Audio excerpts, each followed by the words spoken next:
All right, so let us pull up the question. I will look at it off screen, and in the YouTube, we'll be able to put it on. Or whoever edits this video will have to fix it. All right, first question from Metal Vent. How are you such a fabulous person? Flattery will get you everywhere. Thank you so much for being your sweet self. You are very, very kind. I try to do the best I can. I try to just be a good person. I hate toxic people. I like creating smiles on people. It is what gives me happiness. So that is the only answer I really have. But thank you. I'm glad you enjoy being in here. I'm glad you enjoy being part of the community. We love having you here. The Dat Dog. Am I a chess player? And if so, what is my opinion on 5D chess? Now, I had not known what 5D chess was until, thank God, Dat Dog was able to link it. Okay, so 5D chess is called 5D chess with multiverse time travel. It's in the back there. It's the first ever chess variant with spatial, temporal, and parallel dimensions. It's 5D chess with multiverse time travel. You move pieces back in time to create branching timelines. You can send a rook into a parallel dimension. Protect your kings in the present and in the past. That sounds insane. I've never heard of that game. That looks like the biggest brain game I've ever seen in my life. I like actual chess. I'm not good at chess. I know the rules of chess. I played with my dad.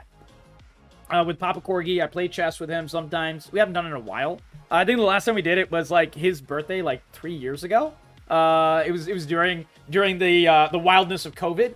My dad is really good at chess. Like, I never knew this. I'm passable in terms of I know how the rules work, and I can kind of think ahead a little bit, but I don't know, like, there's like various strategies of like people planning out their moves 10 moves ahead, and there's like textbooks written about chess. I don't know any of those official things. Like, I don't know anything about, like, you know, the masterful chess players, and, you know, someone moves at turn 3 and they know they won the game already. I'm not like that by any means. I probably wouldn't even have an ELO. I know ELO is originally a chess term. Being good at Super Smash Brothers nowadays? Yeah, exactly. But yeah, I love chess, but I'm not good at it. For sure. At least compared to most people.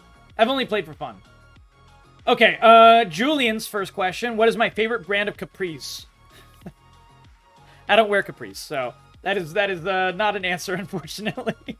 Metal Vent asks, what is the most hidden gem of 2023 gaming releases, in my opinion? Hidden gem?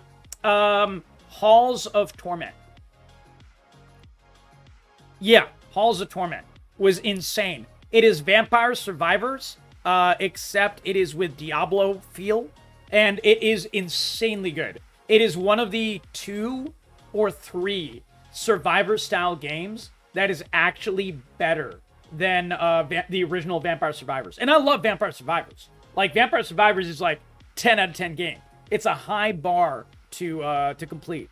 But I would say that that Halls of Torment is an amazing, amazing game, and you guys should all play it. It's also a really, really cheap game. It's just like all the other Vampire Survivors itself.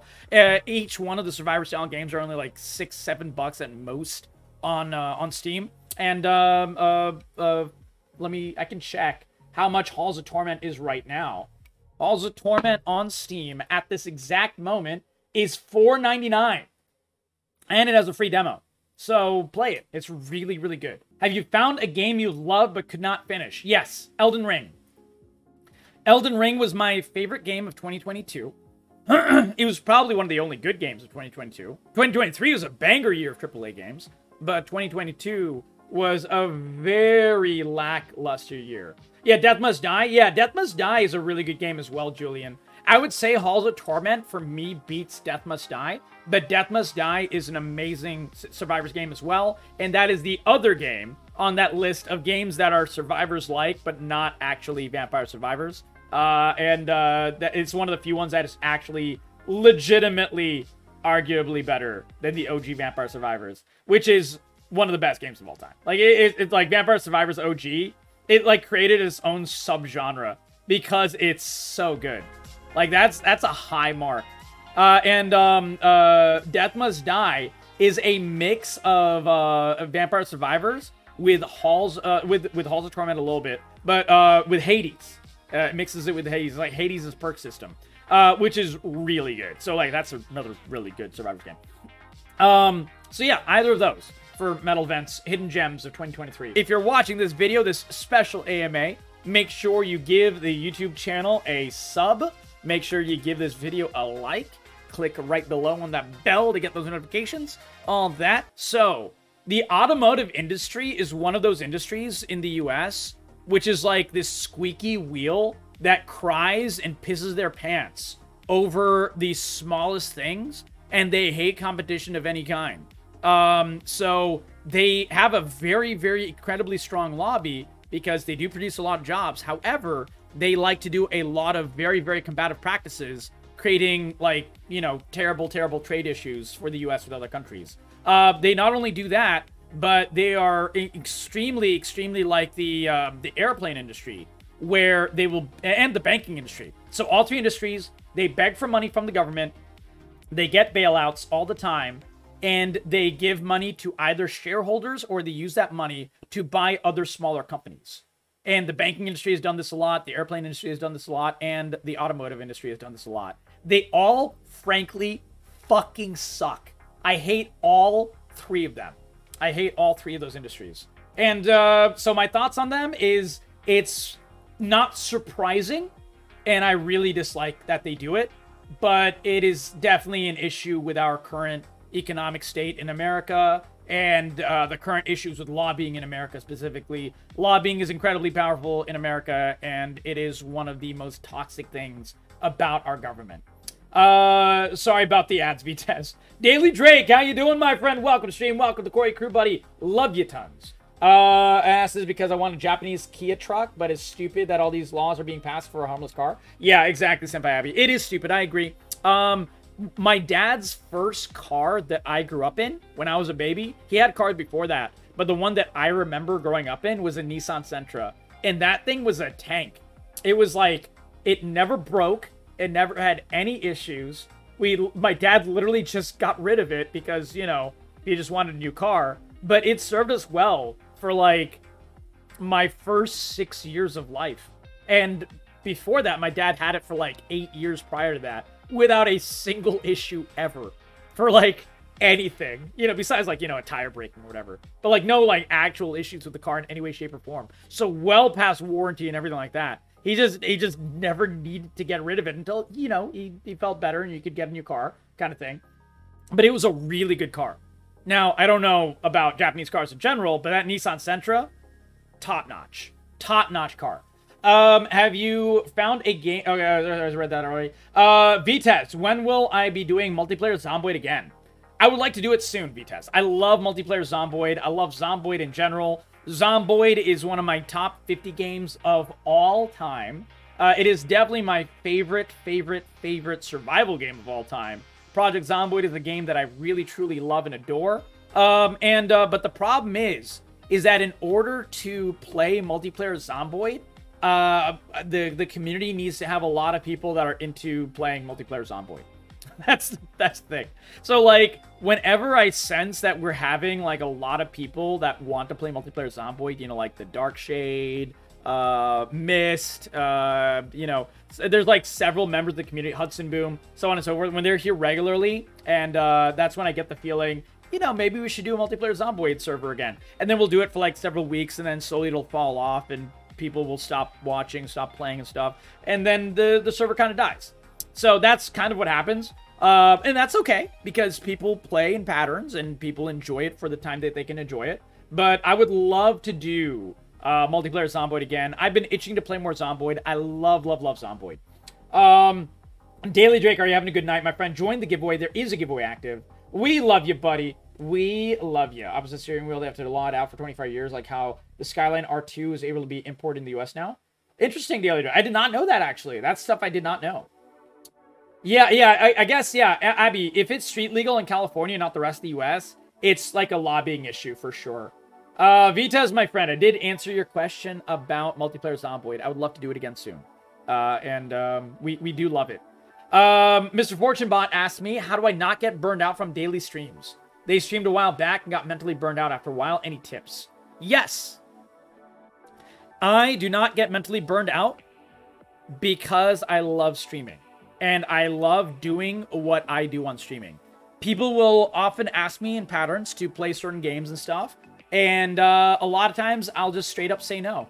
Because I know what my mental can handle for a specific stream. If I start off a stream at like 2 a.m., a lot of times for like really late work days, I will probably play nothing but League. Why? Because League is like the least mentally taxing game of all time for me. And I know that's weird, that is a not mentally taxing game. But I'll just play that because I know what my brain can handle on a certain day.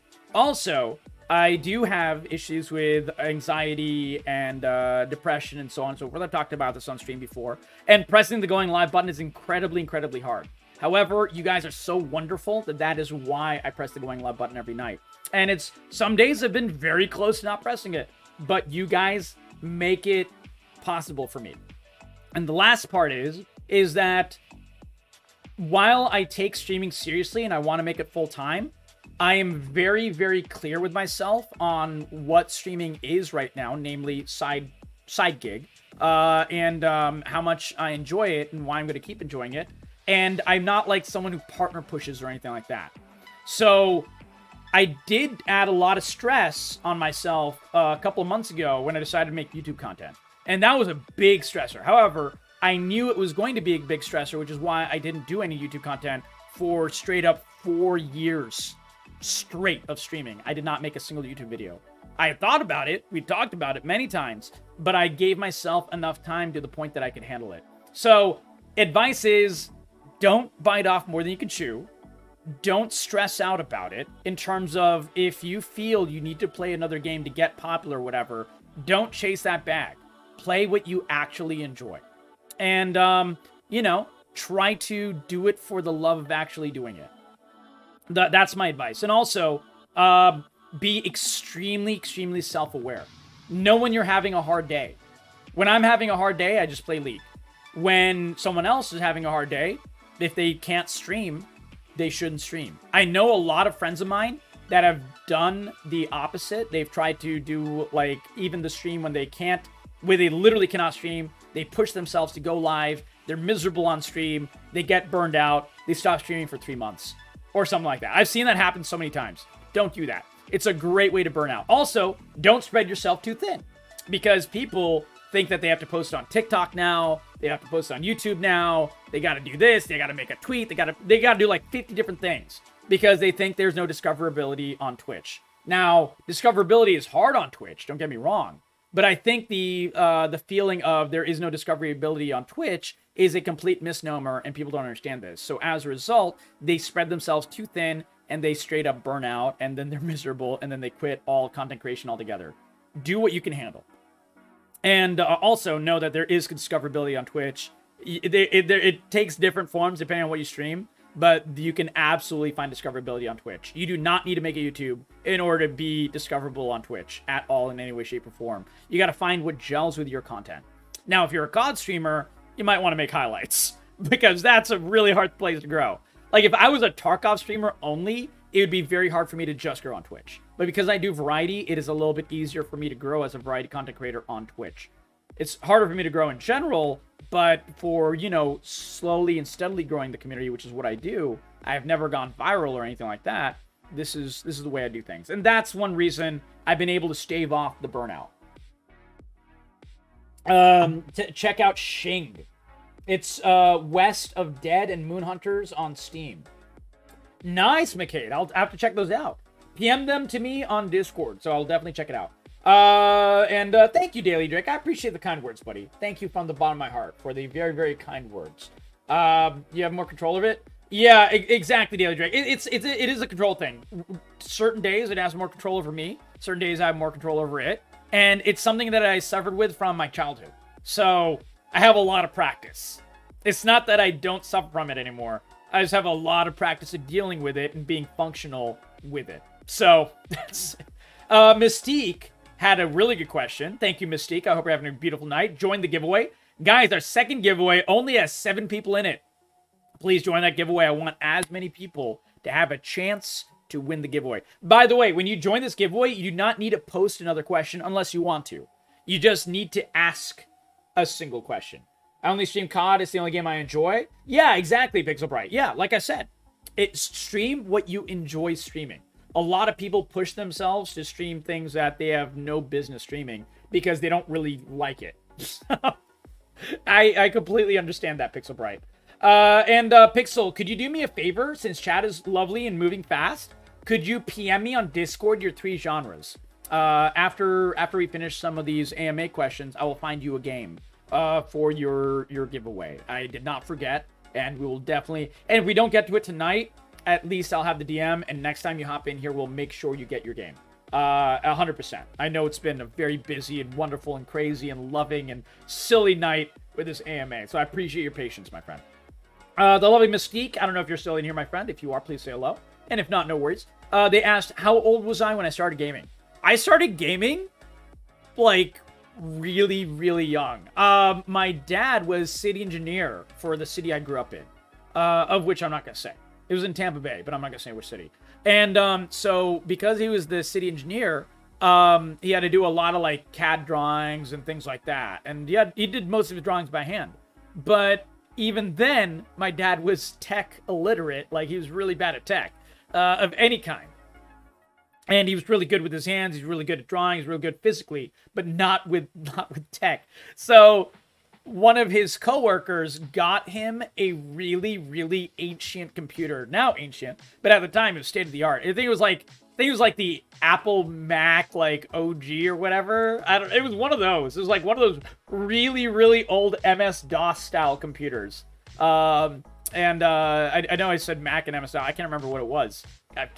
He definitely didn't have it for like more than like a year and a half. So, and I was like, when he got it, I was like under 2. I was really, really small.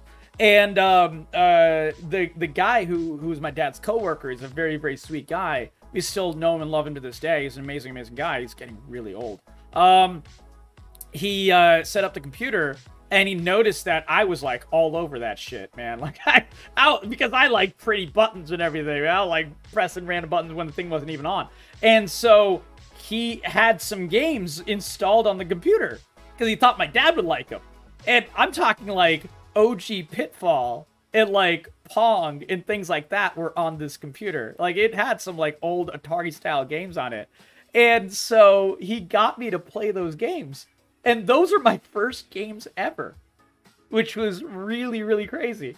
And so then my dad really easily figured out that I really like video games, so he got me an NES. And that, I remember, that, like, the computer, the old computer, I barely remember. Like, I remember lines on screens and everything. But, like, I really started getting into gaming and remembering about it, like, as a child. I was too young when I played that OG computer. But, I played NES from the very beginning, and so 3 onwards, I could remember gaming. OG Super Mario. My dad's only good game that he was able to play was Duck Hunt. Because that was just holding a gun to the screen and shooting the annoying-ass ducks on the screen. And that was it. Yeah, Hudson, second giveaway, buddy. Second giveaway. And we're doing our AMA now. But yeah. So my dad could, the only thing he could viably play was pointing a gun. Because he can, like, you know, he's been hunting before and he's used guns before and stuff. Which is pretty funny. But I grew up on, like, the original time of MUDs, multi-user dungeons and everything, which were, like, the precursor to MMOs. So I've done a lot of early gaming. Really, really long time gaming. What game did I play most as a kid when I first started gaming?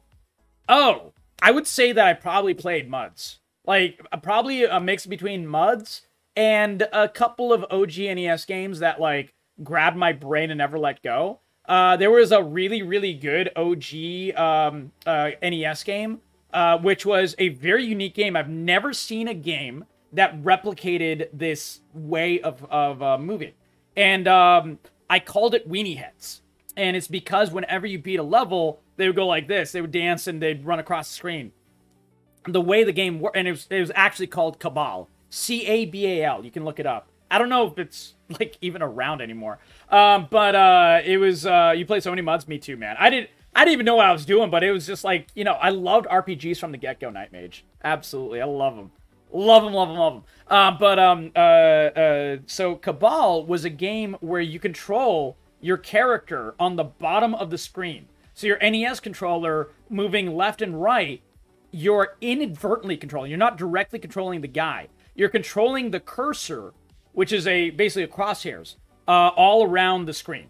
And when you move the cursor, your character slightly moves. So if you put the cursor all the way to the right, your character on the bottom of the screen will run to the right side. And same to the left side, and so on and so forth. And in order to crouch down, you have to pull your cursor down, like closer to you.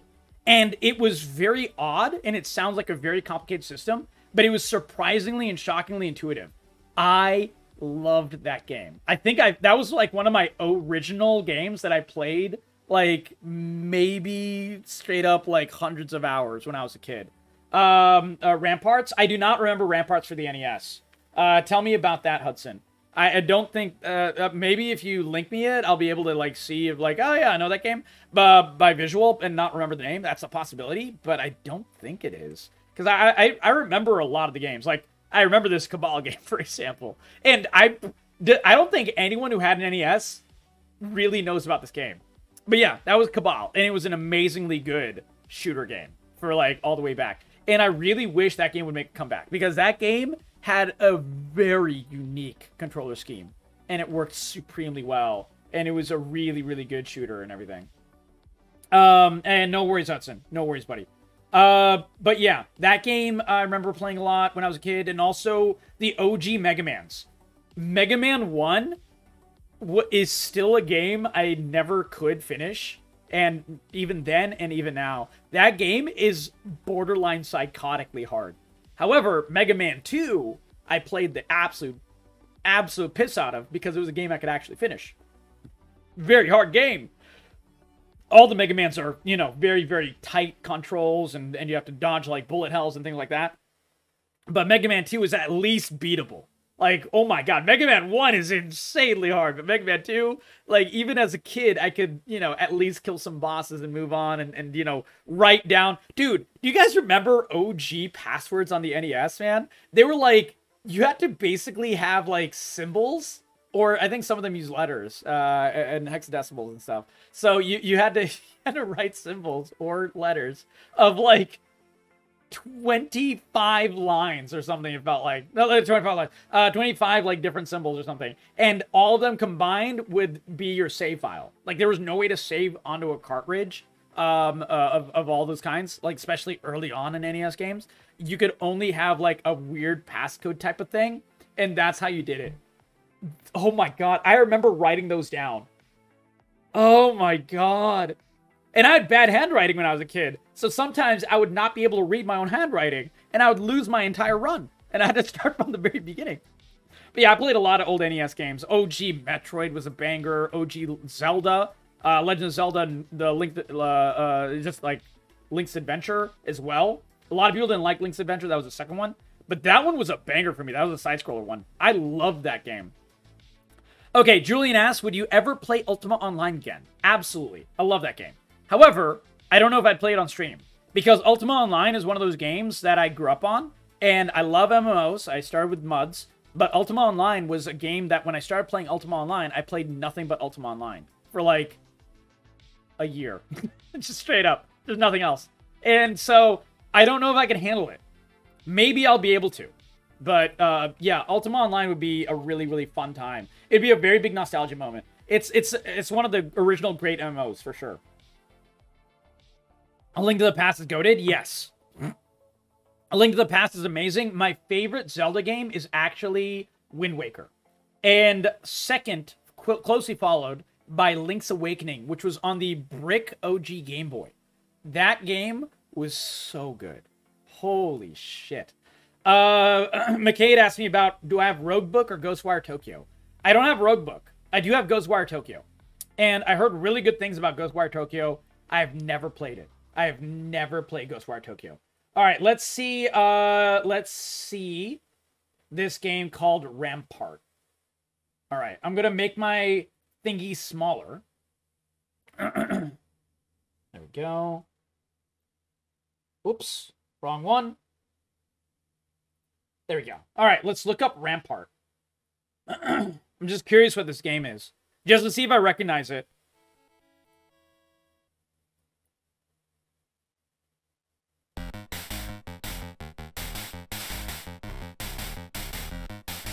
The music is a banger.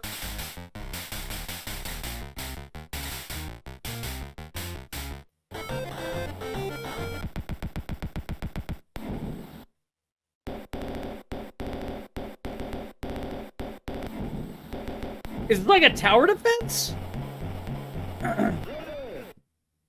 Oh, guys, this cursor, this is the exact same cursor that was on Cabal. This is exactly how the cursor worked for Cabal. You'd move it on the screen and everything like this. Old school tower defense? Holy smokes. So this is like a little bit like Asteroids a little bit. You have walls you have to kill. I've never played this game. This game looks really, really cool. I never played this. Let me show you guys Cabal. So yeah, this is a banger. I'm gonna put this on bookmark. Let's see if I can find Cabal for the NES. Because I was just talking about that. Oh my god. Holy shit, guys. It's Cabal. Look at this. I still remember the music. This is the game I was talking about. You can see the movement in this game. Cabal was so much fun. You actually knew it? Holy smokes.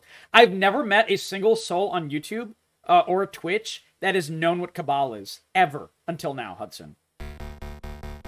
You have these little walls. And so you're not moving the character. You're only moving the cursor. And you have to kill things on the screen. You had grenades. You had only 10 grenades. They had like a slight AoE. And then you had this little gun. And the gun had infinite bullets. And if you used B to sprint, and you moved your cursor down, you do a dodge roll.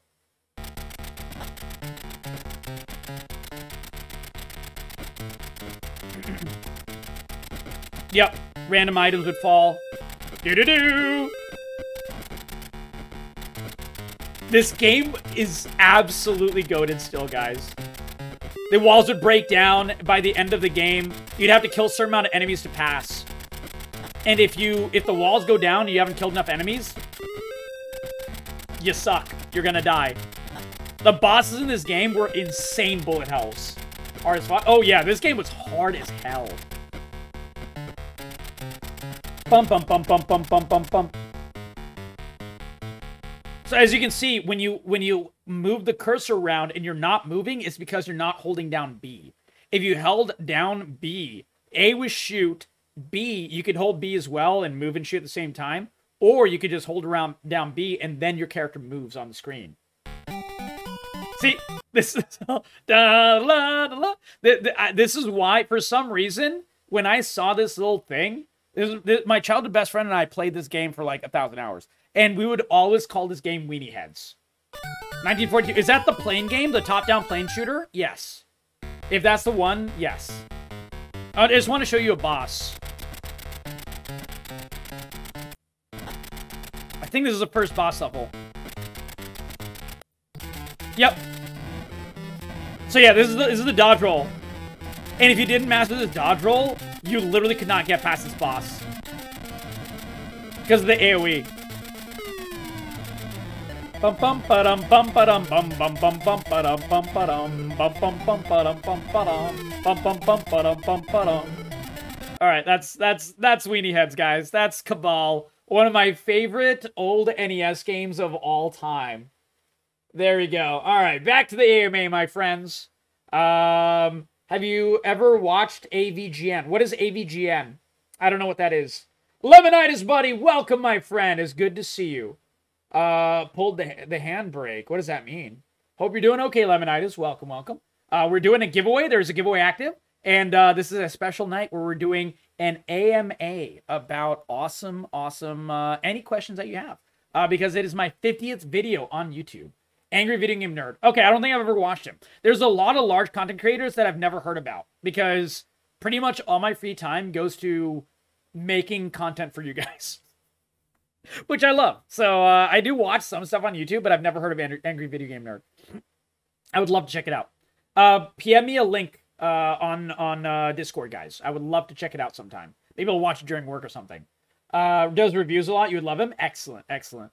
Yeah, I could easily review some of those old games as well. Like I remember a lot of them, like Cabal, for instance, from 1942. Ramparts I never played. What are the best toppings for pizza? Okay, best toppings for pizza are easy. For me, I would say my perfect pizza is if I trust a place, as in I know this pizza place, I know they're not going to put like pork meatballs or whatever because I can't have pork. It'll be the meatballs or beef balls or whatever, and onions and mushrooms, and that's it. And if I don't trust a place or they don't have good meatballs, I will put chicken, onions, and mushrooms. That's it. I'm a very simple man.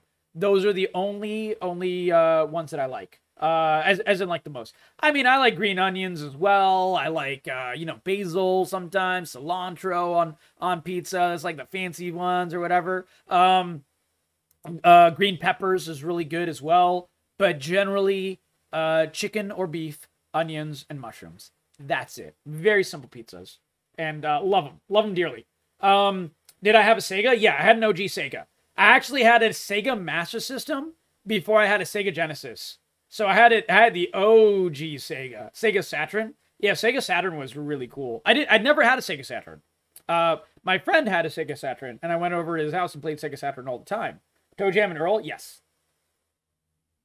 You know what's even better than Toe Jam and Earl, Hudson? For OG Sega?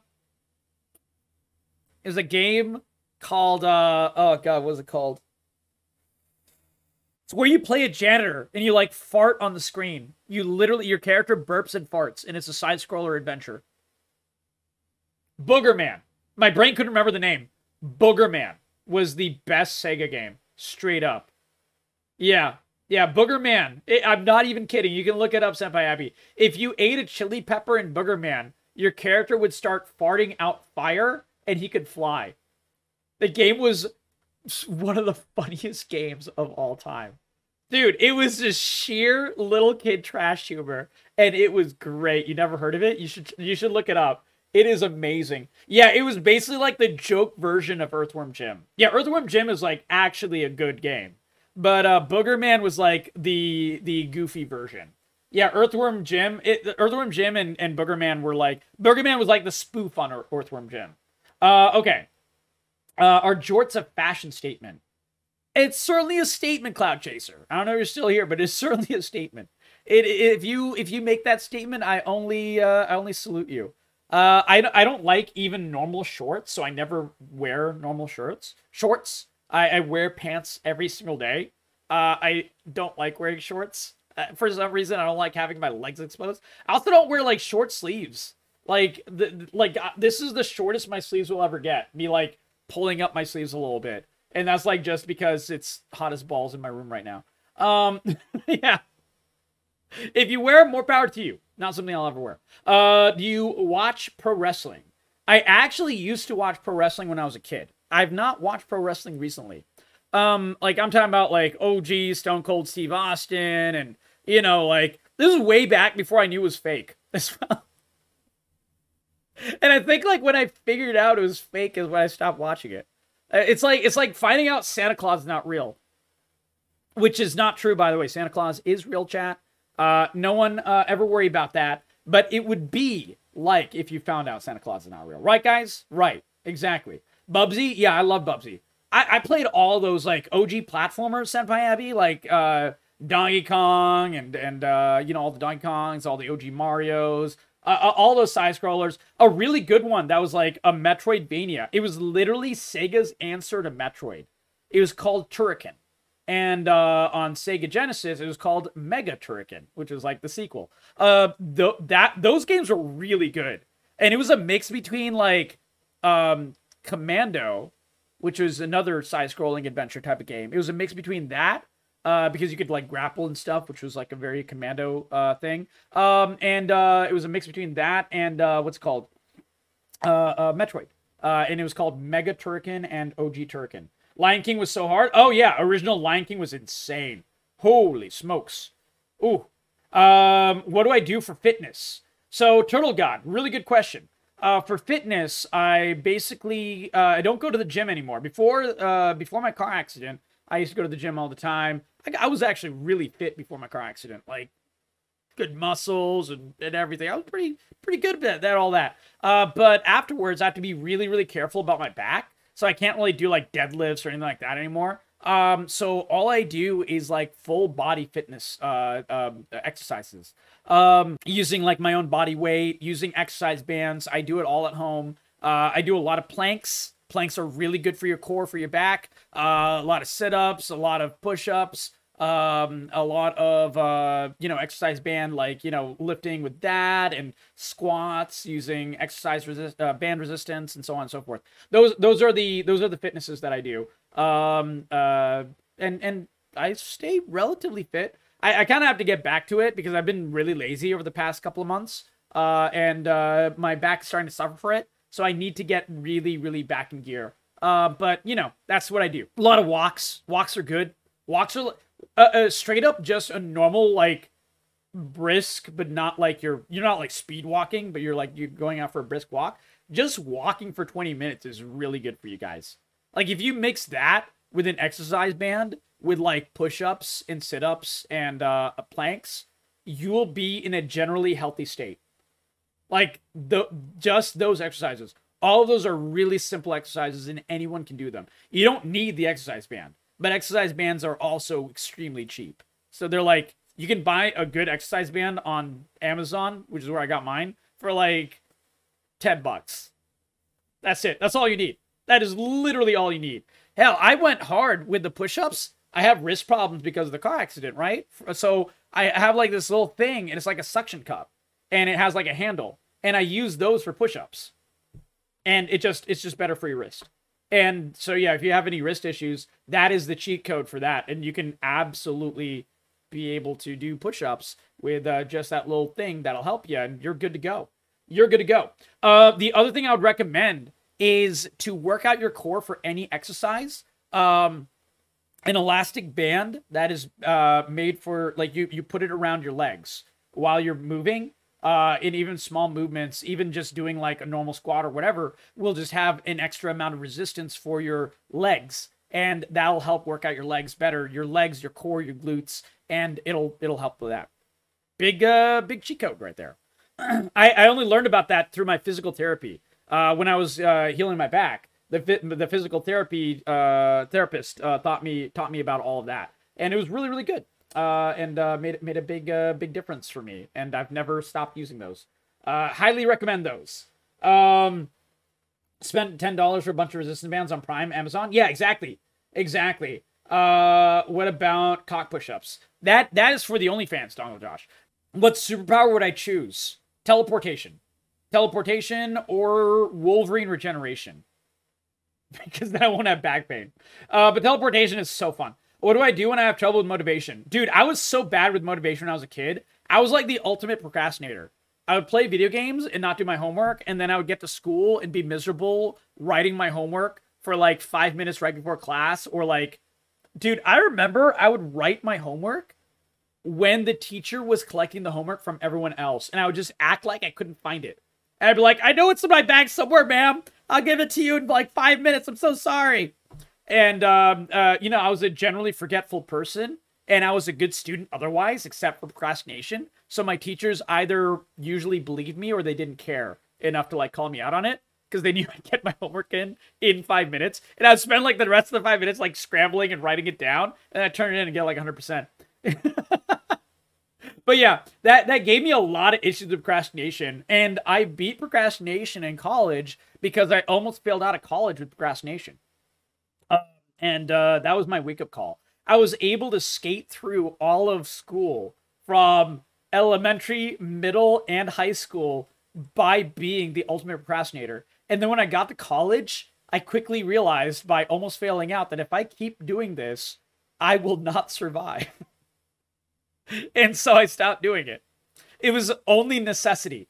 And motivation nowadays, like, I think I'm at the age where I just want to succeed. And you have to really want it more than you want to procrastinate. If you want to work and create good harder than you want to procrastinate, it'll beat the negative part of your motivation, and you'll be able to motivate yourself. Like, that's how it works for me. I keep in mind my goals step by step. I want to hit partner on Twitch. I want to be monetized on YouTube. I want to create a good community. I want to continue creating good community. I have to be consistent because I'm not, guys, I'm not flashy. I'm not someone who'll go viral ever. Like, I'm not one who searches out drama. I'll talk about, like, you know, shitty games or whatever. I'll talk about that. But I'm not someone who, like, you know, scours the internet for, like, terrible creator drama and talks about various people being toxic to each other. I don't care. I hate getting into those conversations. I stay the fuck out of those conversations every chance I get. I do get into talking about people piling on. I will talk about that. But spread around and right people see them. Yeah, I mean, I feel that, Wade, but I don't do it because of that reason. Like, I literally only post on Twitter because I'm physically unable to shut the fuck up about something I'm passionate about. Like a good game or a bad game or seeing someone pile on or seeing someone say something stupid and completely unscientific trying to pass it off as science. There's some buttons that'll be pushed on me and I'll just have to respond. But I don't think those will ever really go viral. At least they haven't in 5 years. So I just don't see it happening. I'll just continue. Yeah, exactly. Common Cat W. Oh my God. I wish. Thank you, Senpai Abby. I appreciate it. Yeah. So I just keep in mind that my only recipe for success here, guys, for making good content for you guys is just being myself, being normal. Oh, that's it. Yeah. Someone asked, like, why I don't burn out. I don't fake my personality at all. I don't act extra gregarious. I don't act extra silly or whatever. A lot of people, like, have a stream persona. I don't do anything like that. Like, I am just my same annoying, way too loud, goofy-ass self, and I will say whatever is on my mind because this is how I am. This is why my friends told me to stream for, like, 10 years before I started streaming. Because all of my IRL friends were like, dude, you talk during your games and everything. You should just do it for content as well. And yeah, I'm a proper chatterbox. Exactly, Lemonites. And like, if I'm at a Discord channel or like event at the time, and I was not even like I'd be playing with Pat or something, he'd be muted. He wouldn't even hear me. And I would still be talking. I'm not talking to him. I'm just talking. I just don't stop. So one of the reasons I don't burn out is because I'm not faking anything. Like, this is just me. So it's really easy to just be me and not burn out on being me. Now, I still have the trouble with, going live and everything because I second guess myself a lot. I have the anxiety, blah, blah, blah. But these things that I'm talking about as positives are the things that combat that. And yeah, that's why. But yeah, so I'll never really go viral or anything like that. And I know this about myself. So my other good thing that I'm good at is being consistent. I'm very good at being here every night. I'm very good at finding silly games to play with you guys. I'm very good at making you laugh and making you smile. And that is what I do. And I'll do that and I'll slowly grow. And I'm happy with extremely, extremely slow growth. As long as it's trending up, man, I am fine. I do not mind. If we make one new friend in a night, I am happy. That is a successful night. Even if I don't make a single new follow in a night and I just make you guys happy and you guys show up and you guys enjoy your time in here, that's a successful night. So that is, I keep these small goals in mind. A lot of people, they make their goals too big.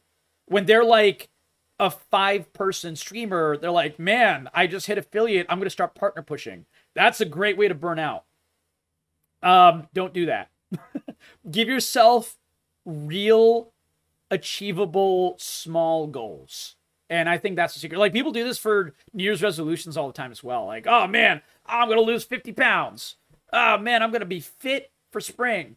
Don't make those goals unless you're really good at, keeping up with them. Generally, I find the better question. What are you feeding this beard? Oh, my God. Lemonitis, I only use one thing for my beard. Literally one thing. It is mostly genetics. The only thing I use on my beard is a beard shampoo. And it's like an $8 beard shampoo on Amazon. I found it for cheap. It's called Bulldog. That is it. Every time I shower, I put on that beard shampoo. That's it. That is the only thing I do. I also trim it constantly. Question for the AMA. Wade Wilson, please post it in the channel for the AMA, buddy. please post it there. Because chat will move fast and there will be no way for me to keep track. So please post it there, and I will try to get to it for sure. But yeah, so the really good way to do your goals for your New Year's resolution stuff, instead of saying I'm going to lose 50 pounds, is I'm going to work out once a week. That is an achievable goal.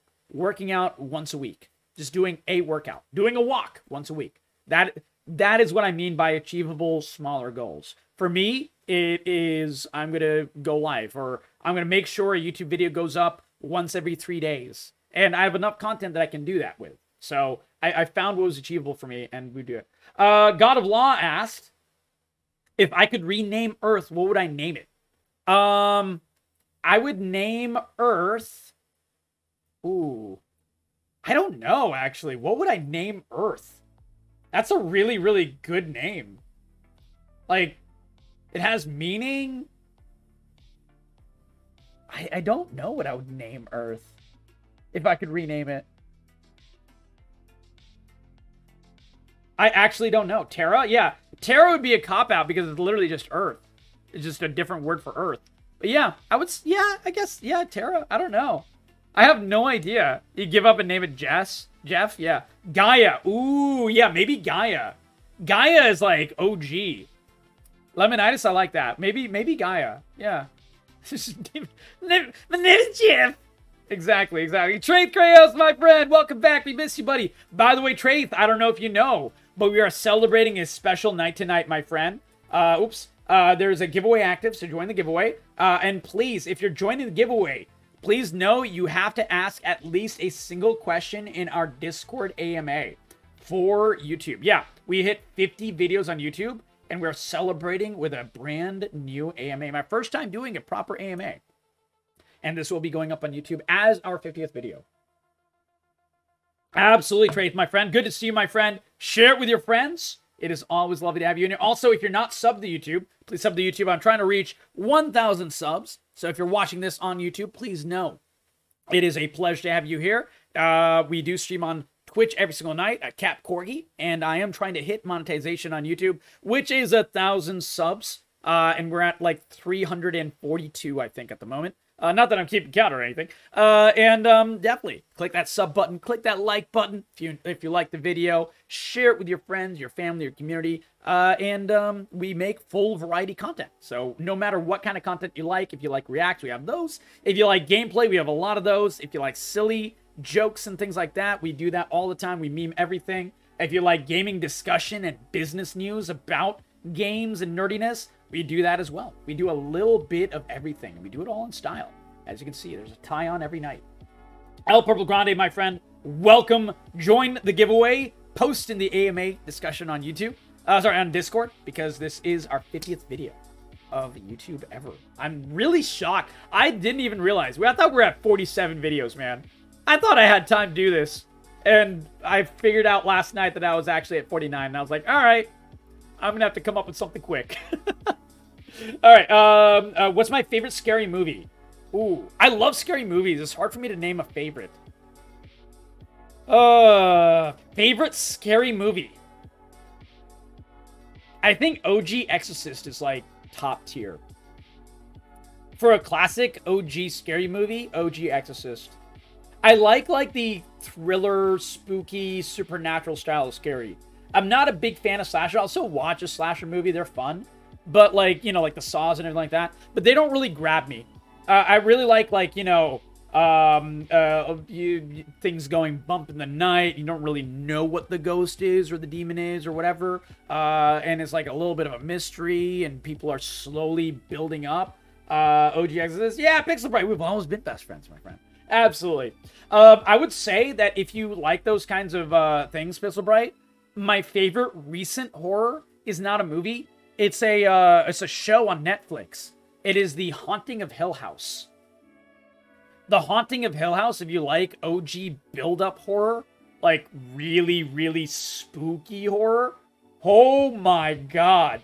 Watch The Haunting of Hill House. It is the best horror of any kind in the past 10 years. Straight up. Especially if you like unpredictable and if you like build-up horror. I can only watch horror. There might be something wrong with you. A lot of people like what they like. No worries. Follow Blind Manor was really good. I've not seen the follow-up yet. I've only seen Hill House, Wade Wilson. But yeah, Hill House was stellar. Absolutely top tier.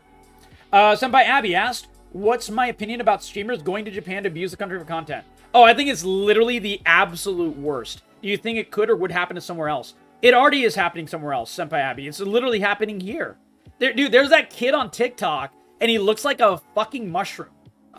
He's one of the most annoying content creators of all time. And this is a relatively normal thing that people do on Kick and on TikTok. It's a lot more rare on Twitch, though it still happens on Twitch. This guy, this little twerpy little shit, I can't remember his name, and I won't really post his name even if I remembered. If you guys remember the name, you can feel free to post it once, but I'm not gonna like showcase him or anything because I hate this guy's content and I want him to literally, I want his content to disappear into obscurity. But people keep sharing it because it's so annoying and it's so toxic. Yeah, he's literally an annoying little twerp. Dude, the guy's like 5'5", right? And he's a little like Zoomer kid, and he walks around like an asshole and like bumps into people at the mall. And he walks around with two gigantic, big, like huge, buff, black bodyguards. And anytime someone is about to beat the shit out of this kid because he's rude, annoying, and is like literally shoving into people in public, his big bodyguards will be like, oh, you want to square up? And they're like, nope, never mind. And that is all of this content. That is literally the only thing this kid does. I'm serious. This is all this kid does. It is the worst shit. Oh yeah, it's you've seen it around. You've seen it on Twitter and TikTok and everything, missed. Absolutely. And like people have like hate posted about it and everything. And I refuse to even hate post about it. At least maybe at some point I'll get annoyed enough that I hate post about it and make a YouTube video about it. But right now I've not done it because it pisses me off so much. I don't want to give it any air. I'm a firm believer in not giving shit air. Like that. So until I can't stand it anymore. And sometimes I just can't, you know, keep my mouth shut. But yeah, it already happened, Senpai Abby. It happens everywhere. And it's really, really annoying. And I hate that content. I think it is the lowest form of content in any way, shape, or form. That is the lowest form. People complain about like titty streamers and stuff. I have no problem with titty streamers. I have problem with toxic content like that. Like the bullying, the guy, the one that Senpai Abby's talking about is this asshole who he's like a, I don't know where he's from, but I think he's from South America. He went to Japan. He lives in Japan, and all he would do for his content, and of course it was showcased on TikTok and Kick.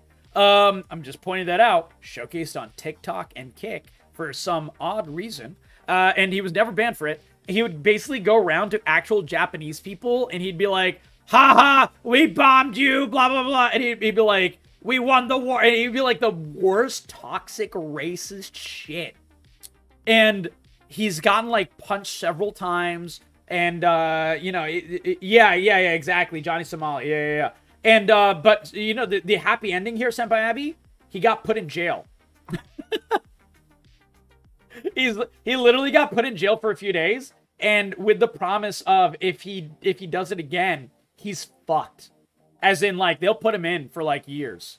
And I think they should have just put him in for years. Like, I think they shouldn't have given him a second chance. The Japanese justice system should have shoved him into a dark hole for years. And they haven't yet. But, I mean, I understand why they wanted to give him another chance. He's a kid. He's straight up, like, what, like 24 or something. He's just a complete useless waste of space dickweed piece of shit. Pardon my French, but don't pardon my French. I don't give a fuck about him. He's a shit stain on our shoes. But I really, really think that right there is the lowest form of content. Oh, Dongle Josh, people have no shame, dude. Let me tell you, one of our upcoming. I was gonna put up this video today. I went on a 30-minute tirade about how people don't have any shame anymore, and it was art. It was so good. You're gonna love that video, Dongle Josh. I was gonna put it up today, except for the fact that I hit 50 videos on YouTube and I have to do this AMA first. So this week, probably our 51st video will be that people have no shame on social media video. And exactly. Did you just insult the stains on our shoes? Yeah, exactly. Fair point. But yeah, it happens too much, and I think you should egregiously bully people who do it. Anyone who does that shit, you gotta bully them. And that was my thesis of that. We should bring back bullying, Dongle Josh, but straight up only to bully horrifically toxic people. That's it. Just make them feel shame. Make other people laugh at the level of bullying you're doing to them. Make them feel so much shame, they get off social media. That is the only way. You fight fire with a hotter fire. I'm pretty sure I learned that from a fireman. I'm kidding. If you go anywhere in the world, where would you go? I would go back to Japan. I went to Japan once, and I loved it dearly. I was there for Ryan's wedding. He's my best friend. I was there for several weeks. Loved it. But I was there with my ex, now ex. I was dating her at the time. And she kind of sucked some of the fun out of it because we were on our way out, and I was struggling to keep that relationship going. That part sucked. And also, it was too short. So I really loved the trip, though, and it was a lot of fun, and I will go back. Absolutely. We need to plan a Japan trip. Oh, my God. Japan is amazing. So I would like to go there. That's one place. Another place, Greece is one of my favorite places on the planet to visit. The Greek people are hilarious. They're so fun. They love to party. Frankly, in terms of their economy, they love to party too much. But as people, they're like, oh, it's so beautiful. The food is so good. The people are so happy. Everyone is so chill. Everyone's like just drinking wine all the time. You're welcome to Greece, dude. Lemonitis. I've been to Greece many times. I love Greece. The Greek islands, especially Lemonitis. Greece is like literally one of my favorite places on the planet. When I get married, I want it to be in Greece. Granted, I'm not even in a relationship right now, so it'll be a long time. But yeah. Okay, so that's Lana's question. God of Law asked, ideal number of arms. I think human beings are perfect. 2 arms. Bam. Done. Turtle God, isn't it kind of weird to have a Machoke as a Pokemon because it's literally just like a guy? Yeah, kind of true. Kind of true. He's just a bodybuilding bro, Turtle God. Yeah, it is kind of weird. It's kind of weird. But Pokemon have always been weird, man. Like, dude, people try to convince me when we're talking about Pal World. People try to convince me that Pokemon was superior, and I was like, bitch. Pokemon ran out of so many ideas that, first of all, they stole half their ideas from Dragon Warrior Monsters and Dragon Quest, both the same universe. And so they're not even original in the first place. And second of all, their original ideas is like the trash can Pokemon. What the fuck? Dude, Pokemon is not on a pedestal. Get that shit out of here. Did you already answer your question? So I'm going in chronological order. And I'm at question from Turtle God at 3:32 in the morning. So you posted it after that? Not yet. You posted it beforehand? Yes. I'm just going in order. At what point in the cooking process do you consider toast to be burnt? Ooh. I hate burnt toast. Also, God of Law, I studied cancer research for 10 years, epidemiology.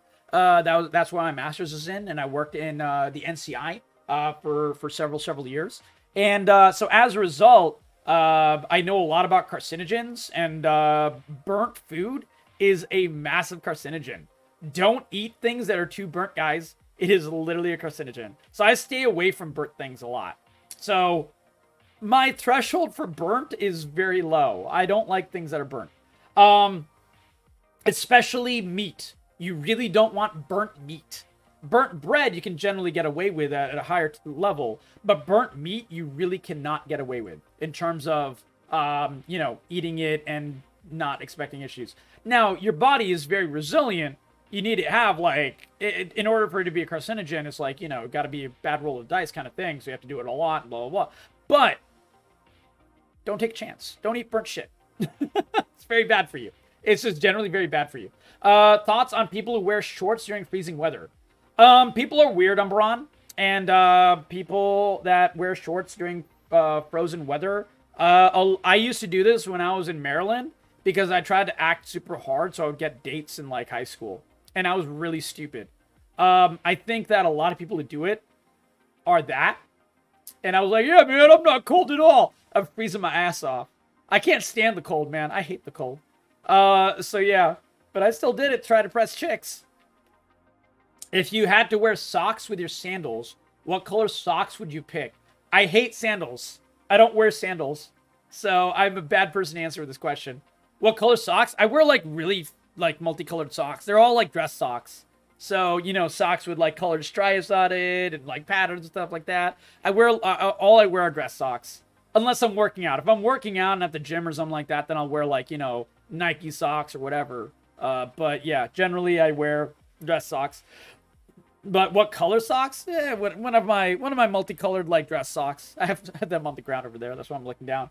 Metal Bomb, my friend. I hope you're having a great night. We miss you. Did you join the giveaway, Metal Bomb? Thank you for hopping on in. Also, Metal Bomb, are you subbed to YouTube? If not, you need to change that now. I'm on the road to 1,000 subs, and we would love to have you a part of it. All of my content is awesome on there, just like it is on here. Full variety. Check it out. Share it with your friends. And thank you so much for hopping on in. Make sure you join the giveaway. And if you have joined the giveaway and you want to actually win, you have to be in the Discord and type in a single question of any kind, as long as the stream's safe, at the AMA for YouTube section. Even if I don't answer it, it still counts as a question to join the giveaway. The second giveaway will be closing in about 5 minutes or so. Okay. What's my coffee order? Oh, I don't like fancy coffees. I used to when I was in high school, I would order like a white chocolate mocha from Starbucks, right? And I was like, sugar. But I'm not really like a big fan of those drinks. I mean, that's like when my friends would drag me there. I really just like normal coffee with milk. And that's it. I don't even put sugar in it. I just put like some milk. And not even like skim milk or cream or anything like that. Just whole milk. That's all. And that's my coffee. I have like a Keurig, so I'll get like various kinds of coffees and stuff. But that is all I do. I used to drink my coffee black for a very long time as well. So I can still drink that. But I don't really want to. New PC, nice Pecan Pies. Pecan, join the giveaway. Thank you so much for hopping on in. It means the world that you're in here tonight. Pecan Pies, you lovely bean. We're filming currently my 50th YouTube video. It's a huge milestone for me. So I don't know if you've seen any of our YouTube videos, but it's an awesome, awesome thing. So check it out. Share it with your friends. Share with anyone that you might think might like our YouTube content. It is completely free and, a bit ubiquitous that people, share the YouTube content because it's not like a stream type of sharing thing. Also, Pecan, in order to win the giveaway tonight, we're doing multiple giveaways. You have to post any kind of question on YouTube. Any kind of question for this AMA that we'll be posting on YouTube. So go to this section of the Discord and post any question that you think of that you are wanting me to answer. Stream safe, of course. So otherwise, I'll just skip over it. But I mean, you can still ask it, but it won't count for the giveaway. So yeah, if you ask me like my dick size or something, and that's it, I won't be able to answer it.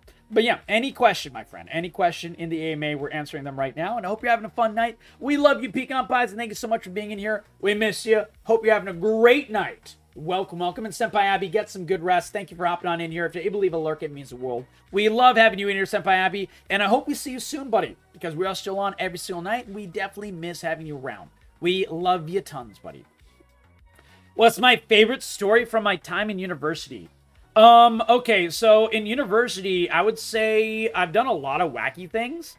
I used to party sober, completely. I never used to drink until I hit, age 22.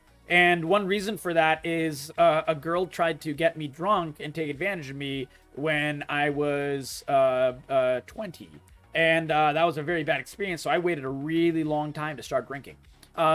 Obviously a very, very bad thing. Sexual assault is very bad, guys. Trying to take advantage of someone and stuff. It wasn't straight up assault or anything. It was definitely like a take advantage of situation. And it was absolute bullshit and horrible and everything. So I just didn't drink for a very long time. I didn't trust it. And, until my, good friend Harry was like, Corgi, he didn't call me Corgi, he called me real name, but he was like, Corgi, because it was his birthday, and I was 22 9 months because it was September. That's my friend's birthday, and I was like, Harry, I love you, buddy. What do you want for your birthday? You name it, my friend. I'll make it happen. And he's like, I want you to have a drink with me. And I'm like, God damn it, Harry. The one thing I'm like feeling strongly about, you want me to like break it? He's like, yeah, because you don't like it for a very good reason, but I want you to know that it can be a fun experience. So drink with me for my birthday, and that's all I want. So I did. And I was like, wow, alcohol is delicious. And when you're drinking with good people and it's a good time, it's very good. So that's when I made up for lost time. And, you know, we went a little crazy. We used to do something called the Campus Challenge, which was 2 teams of 4 or 2 teams of 5, depending on the night. Usually 2 teams of 5. And we would go to every academic building on campus opposite each other. So one team would go this way, one team would go this way, and we'd end up back in the center of campus, and each one of us would take a drink in turn on every academic building. So person A drinks at building 1, person B drinks at building 2, so on and so forth. And you had to either lift something that is not yours from the campus, not from a person, but from the campus, or you had to put your decoration on something, as in, you know, vandalizing, without calling it vandalizing. Wasn't anything major, but you had to have proof. You had to take a picture on your phone, stuff. And those are the rules. And whoever makes it back first wins. Whoever loses, we'd have to make them do something embarrassing, naked push-ups in the fountain, or, you know, something crazy like that. You know, naked streaking around a building, something like that.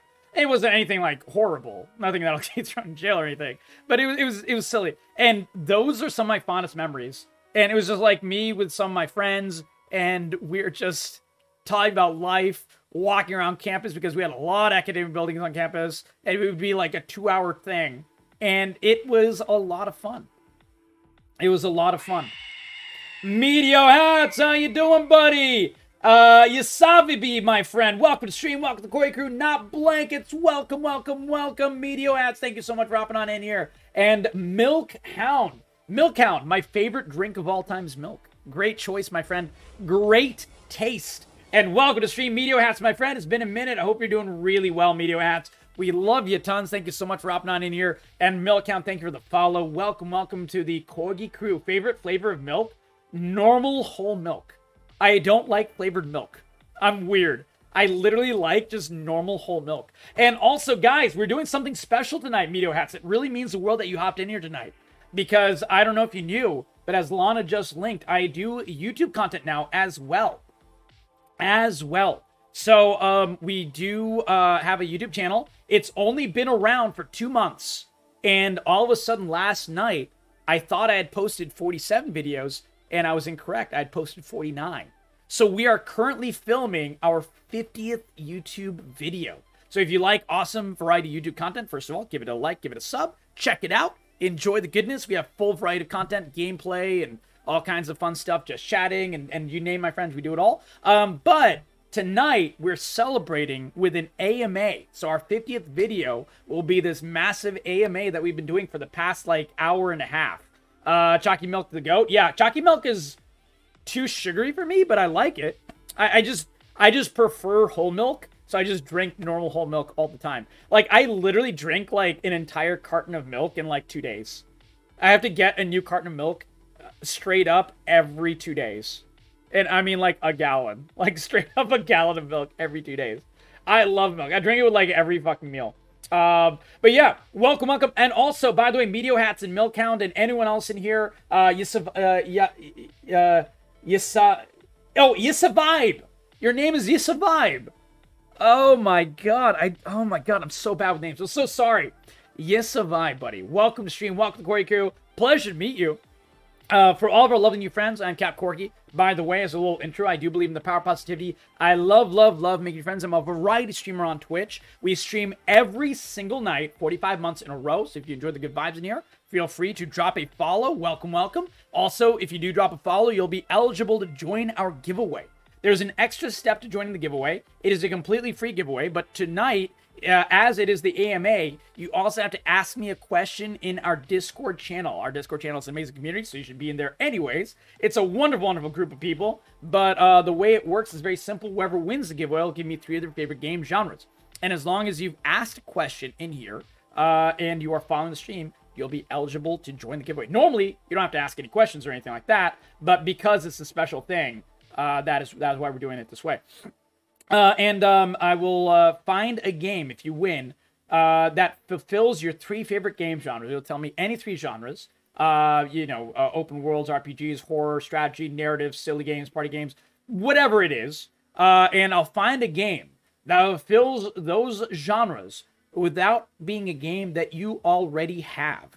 Because that way, every single person who wins gets something they vibe with, that they really, really love. We have a back and forth. I find out a little bit about your game tastes, and we make sure you like it. And that is how we do a giveaway in this channel. And we do this giveaway anytime we hit 40 concurrent viewers, but tonight is a special night. So this is our current 2nd game giveaway that we're doing, and we'll continue it with more. Enjoy the good vibes, and type into chat, !join. Milcount, would you like to join our giveaway, my friend? Type in chat, !join. Meteor Hats, please type in chat, !join. You survived, my friend. If you want to join the giveaway, please, please, please type in chat, !join. Like Ryan, Crows and Lions, just click there. And make sure you're following the stream. That is all you have to do. And also ask a question in the AMA. And welcome, welcome, welcome. The lovely Milcount, what kind of games do you enjoy, buddy? By the way. Because we play everything in here. We play lots of League. We do open worlds. We do loads of RPGs. We've been loving Pal World. And also, if you like Pal World, we have 3 videos about Pal World on our YouTube channel. And upcoming more as well. So we have a lot of Pal World YouTube videos as well. I've been loving Pal World. So you can enjoy those as well. We play survival games of all kinds. That's why I like Pal World, because I love survival games. We do horror of all kinds, including multiplayer horror and single-player horror. We play narrative games. We play silly games, party games, strategy and simulation games. You name it, my friend, we play and do it all. And any friend of the lovely Meteor Hats is a friend of ours. Actually, it's a vibe. I've actually talked to you quite a few times in Meteor Hats' stream. I'm in the stream quite often. But yeah, welcome, welcome, my friend. It is such a pleasure to have you in here. So if you'd like to hop in here more often, feel free to hop on in and drop a follow. Welcome, Corey Crew. Lots of good games. Yeah, excellent, Milcount, my friend. League of Legends. Who's your favorite League character? I am a 2 million mastery Udyr, which is kind of filthy and it's a lot of fun. Your League working? No, my League says it's trying to reconnect. So there's some bug going on with League servers. That's okay. Is your League broken as well? Pike and Bel'Veth. Nice. A good Bel'Veth can destroy Udyr, by the way, Milcount. It's a really, really tough one for me. 2.5 mil Pike is your main? Hell yeah. Dude, you should definitely join our Discord. Get on in there. We have a lot of lovely League players. A lot of people play Valorant as well. A lot of people do variety of all kinds. We do some Project Zomboid. We do all kinds of fun stuff. And we do D&D in our Discord as well. It's just always people are good in there. Good people of all kinds. And no one is toxic. Ranked? Yeah, I play all ranked. Pretty much I play almost literally all ranked. It is like a 99% chance if you watch me play a League game, or you're in a League game in here, it's a ranked.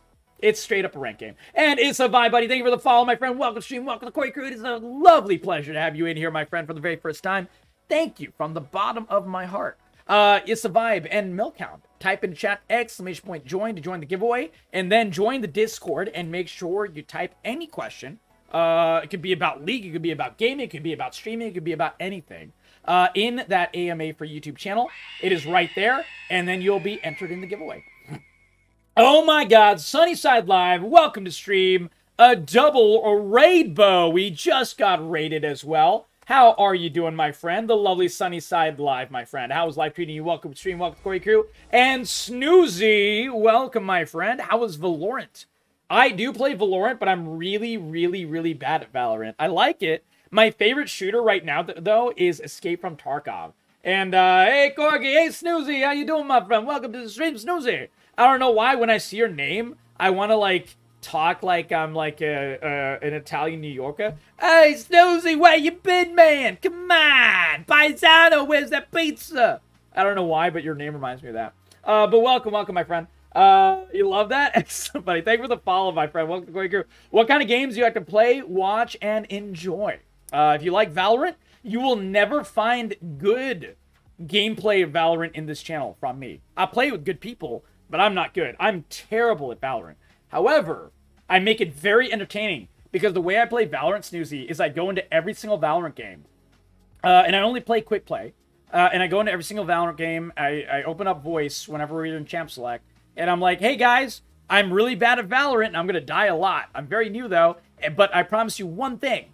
Anytime I die, I am going to spend the entire time hyping you up. And that is all I do. I just tell them that they're kings and queens and that they're going to ace their shots. And I just, as soon as they kill someone, I'm like, oh my God, you're so good. You're so good. How are you so good? And I just do shit like that. Because A, I'm not even lying. They are actually good. And that is the only thing I do in Valorant, Snoozy. That is literally the only thing I do in Valorant. Because I'm so bad, I am permanently dead in Valorant. I am permanently dead in Valorant. Keep the team morale. Yeah, that's the only way I win. That's the only way I win. I get everyone's morale up. That is it. I'm like the cheerleader in the background. Pom-poms and everything. That's actually how I met Pecan Pies as well. I don't know if Pecan Pies is still in here. But I met some good friends from doing just that. They assuaged my guilt of being a bad player, and they just enjoyed the good vibes. So, but yeah, Snoozy, my friend. We have a giveaway active right now. And it's a special night, by the way, Sunnyside. I don't know if you knew. But there's a giveaway active, so join the giveaway with !join. All you have to do to join the giveaway is be following the stream, and you have to put a question into this channel on Discord. Any question that you have. The reason is because today we are right now currently filming our 50th video for YouTube. I do have a very active YouTube. It is a brand new YouTube, as in 2 months old only. But I found out that I have 49 videos on YouTube. So I have to film my 50th video. And a lot of people make their 50th video. Snoozy, thank you for joining the Discord. You rock, my friend. Welcome to the stream, Snoozy. Welcome to Corey Crew. Hey, it's a vibe. No worries, my friend. If you want to join the giveaway before you leave, you are more than welcome. And if not, no worries. Hopefully we'll catch you soon. Welcome to the stream to the Corey Crew. You rock, it's a vibe. And thank you so much for being such a wonderful vibe. And I hope you have a great and lovely evening. And hopefully we'll catch you very, very soon. Hop in anytime.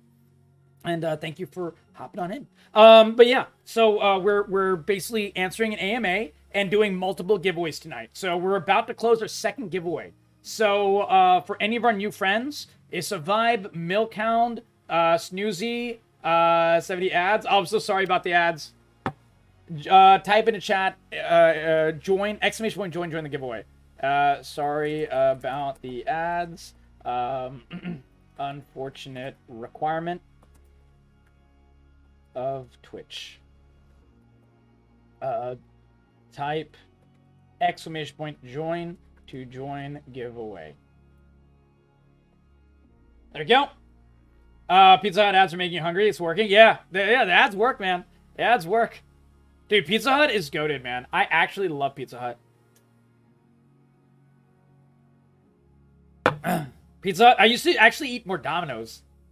Because the Domino's in my mom's area, when I lived at my mom's, when I was growing up, was better than the Pizza Hut. So I would only get Domino's because the Pizza Hut near there was just complete ass. How are you able to do nightly giveaways? Do you buy the game or winner? Turtle God, good question. I am very business savvy because I work in business. So it's a multi-pronged answer.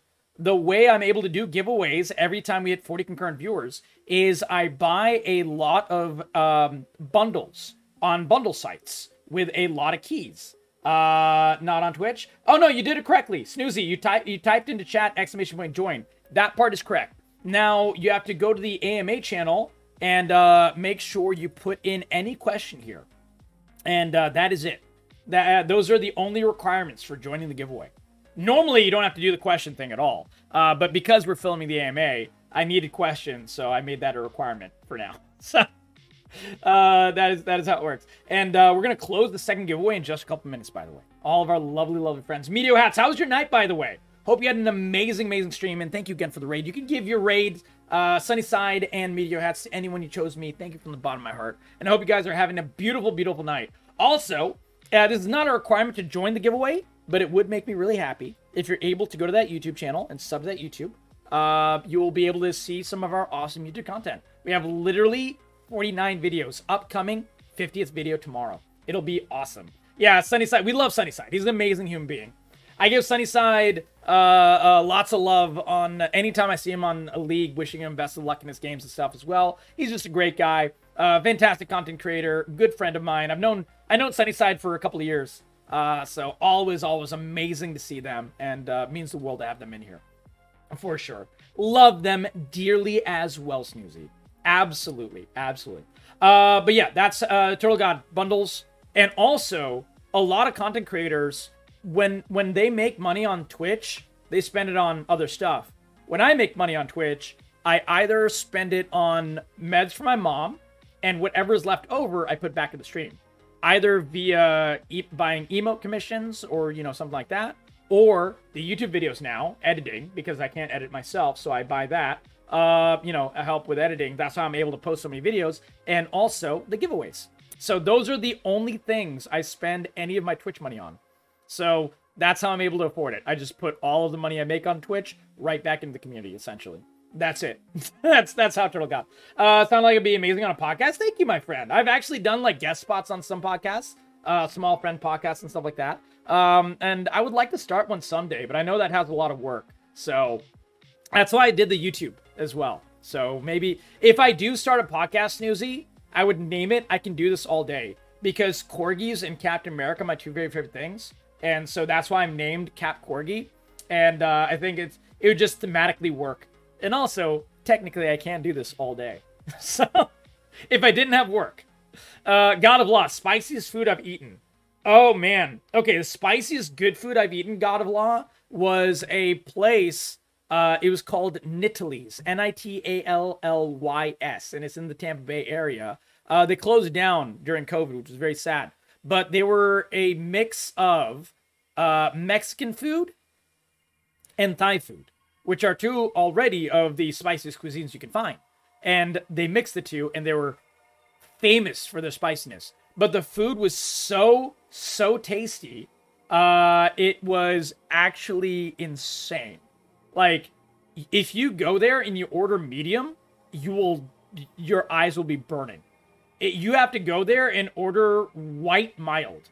And not even just mild. They had a special thing that you would say and be like, I'm white and I want mild. I want white person mild, essentially. And that's the only way the food was bearable. And I'm brown and I can eat spicy food. But the first time I went there, I didn't know this. So I ordered hot. And it was like liquid fucking lava. Very tasty liquid fucking lava. It was Penang mole. But man, holy shit. I was shitting for like a week straight, man. It was brutal, but delicious food. And that's why I went back and I was like, why is your food so spicy? And they're like, well, the husband was from Mexico and the wife was from Thailand. And they're like, oh yeah, I'm from here. Our food is always spicy. So we decided to make it even spicier. And I'm like, oh, okay. And they're like, yeah, it's okay. If you want mild, just say white mild and we'll make it super mild for you. And I'm like, all right, perfect. So yeah. Hey, exactly. Yeah, God of Law. The last thing I was able to eat was so delicious. Yeah, true. No, I survived. I mean, I can handle spice because of my heritage of being literally Pakistani. But man, it was too spicy for me, for sure. Like, anytime I go there, I just, well, you know, before they closed, anytime I went there, I just ordered white mild. Because it was the only way to, like, really enjoy myself. I don't want to, like, shit out my guts after I eat food, you know? So, it's not my favorite thing. And that's true, Wade. Wade Wilson, most recently, just a few days ago, invited me on a guest spot talking about, on a podcast, about awesome comic stuff. So we had a lot of fun with Wade Wilson and the amazing Dead Pirate Brandon. So I'll definitely post, Wade, whenever that's up, I'll post the promotion link in the Discord as well. Snoozy buddy, absolutely have a great night. It's a pleasure to have you in here. We are on every single night, Snoozy. So anytime you want to hop on by, we are on every single night. And anytime you want to catch the content, but you're not able to make it live, totally no worries. Hop in that YouTube, enjoy it anytime you want. We have loads of fun content for you of all kinds. And have a great night. All the love, my friend. Pleasure to meet you. Thank you so much for being awesome. And have a beautiful, beautiful evening. And also, did everyone join the giveaway that wanted to join the giveaway? We're going to close the giveaway now. Good luck, everyone. Exclamation point join. Last chance saloon for our second giveaway. First 2 episodes. Yeah, exact. No worries, Wade. No rush. God of Law. You won the giveaway, buddy. I need you to do it a little bit differently. Normally you type it in chat, but I'd like to get the 3rd giveaway started. So God of Law, if you could do me a favor and PM me on Discord your 3 favorite game genres, because we have to do it that way. And Pixel Bright, are you still here, friend? If you are, we'll find your game. If not, we'll find it next time you're in here. As we are recording the YouTube video, it's a little bit chaotic. I do apologize about that. But yeah, PM me on Discord. That way I won't forget or anything like that. Your 3 favorite game genres. Any 3 God of Law. Any 3. And we'll get it done. Next AMA. And also, new giveaways active. Everyone, even if you won the giveaway, you can feel free to join the next giveaway. Giveaway is live right now. ! Join to join our 3rd giveaway. If I could pick a language to replace English in popularity, what would it be? Portuguese always sounded really cool. Never understand a lick of it, but I like Portuguese a lot, just the way it sounds. So probably that. I'd have to learn it, but I'm very bad at learning languages. Like, literally terrible at learning languages. Highest stat, IRL. Oh, okay, so like strength, dex, intelligence, charisma, blah, blah. Ooh, I don't know.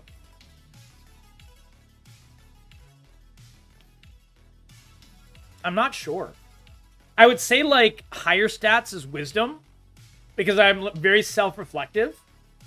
Intelligence is pretty high. Like, I'm a pretty smart guy. But I wouldn't say, like, it's my highest stat, because my mom and dad are, like, literal geniuses. Like, straight-up actual geniuses. And so I feel like a dumbass next to my mom and dad. Like, I'm not a dumbass.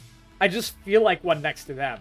And, like, Ryan, for example, Crows and Lions, Ryan, my best friend, he's really smart. Like, legitimately.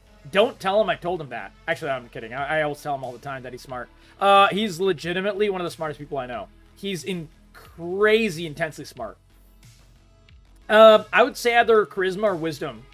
Yeah, I don't know which one is higher, Wade. Because I'm extremely, extremely self-reflective.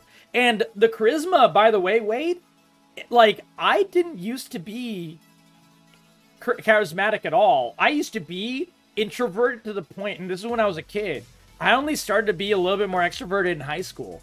And it was because I forced myself to be. Because I was intensely depressed in high school of how quiet I was. Now I had no friends. Or, like, by no friends, I mean not many friends.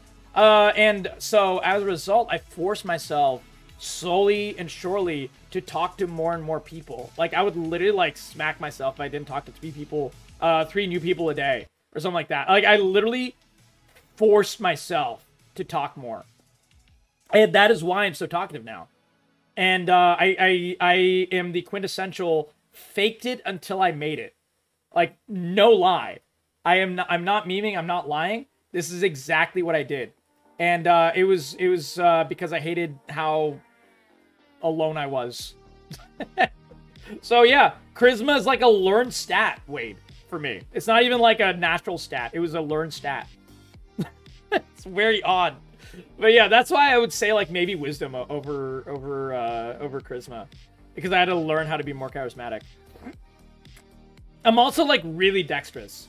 Like, my reflexes are insane. I'm not very fast at running. But I'm really good at, like, tennis and stuff. Because reflexes are really fast. So, yeah, I'd say that, like, dex is relatively decently high. Definitely not my con. My con is super low. My con is super low, man. I have, like, terrible lung problems and everything. Okay. If I could have all food be the same flavor, what flavor would it be?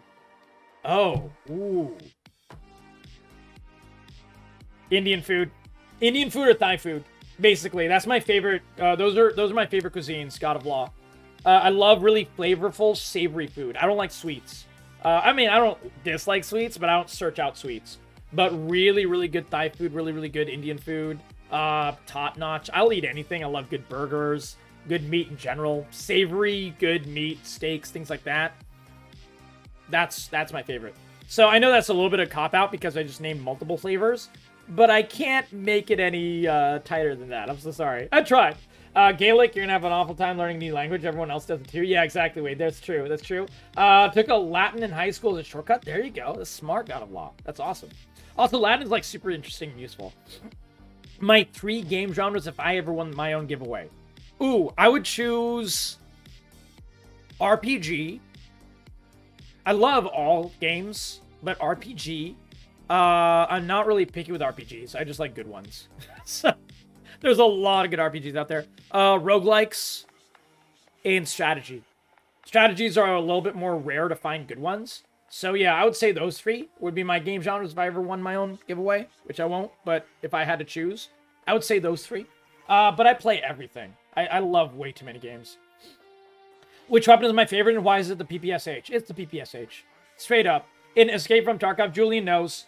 PPSH. Meteor Hats, thank you so much, my friend. And Meteor Hats, if you're not subbed to YouTube, please change that. If you are, thank you so much for that. I hope you're enjoying the YouTube videos. And this video will be going up in just a day or so.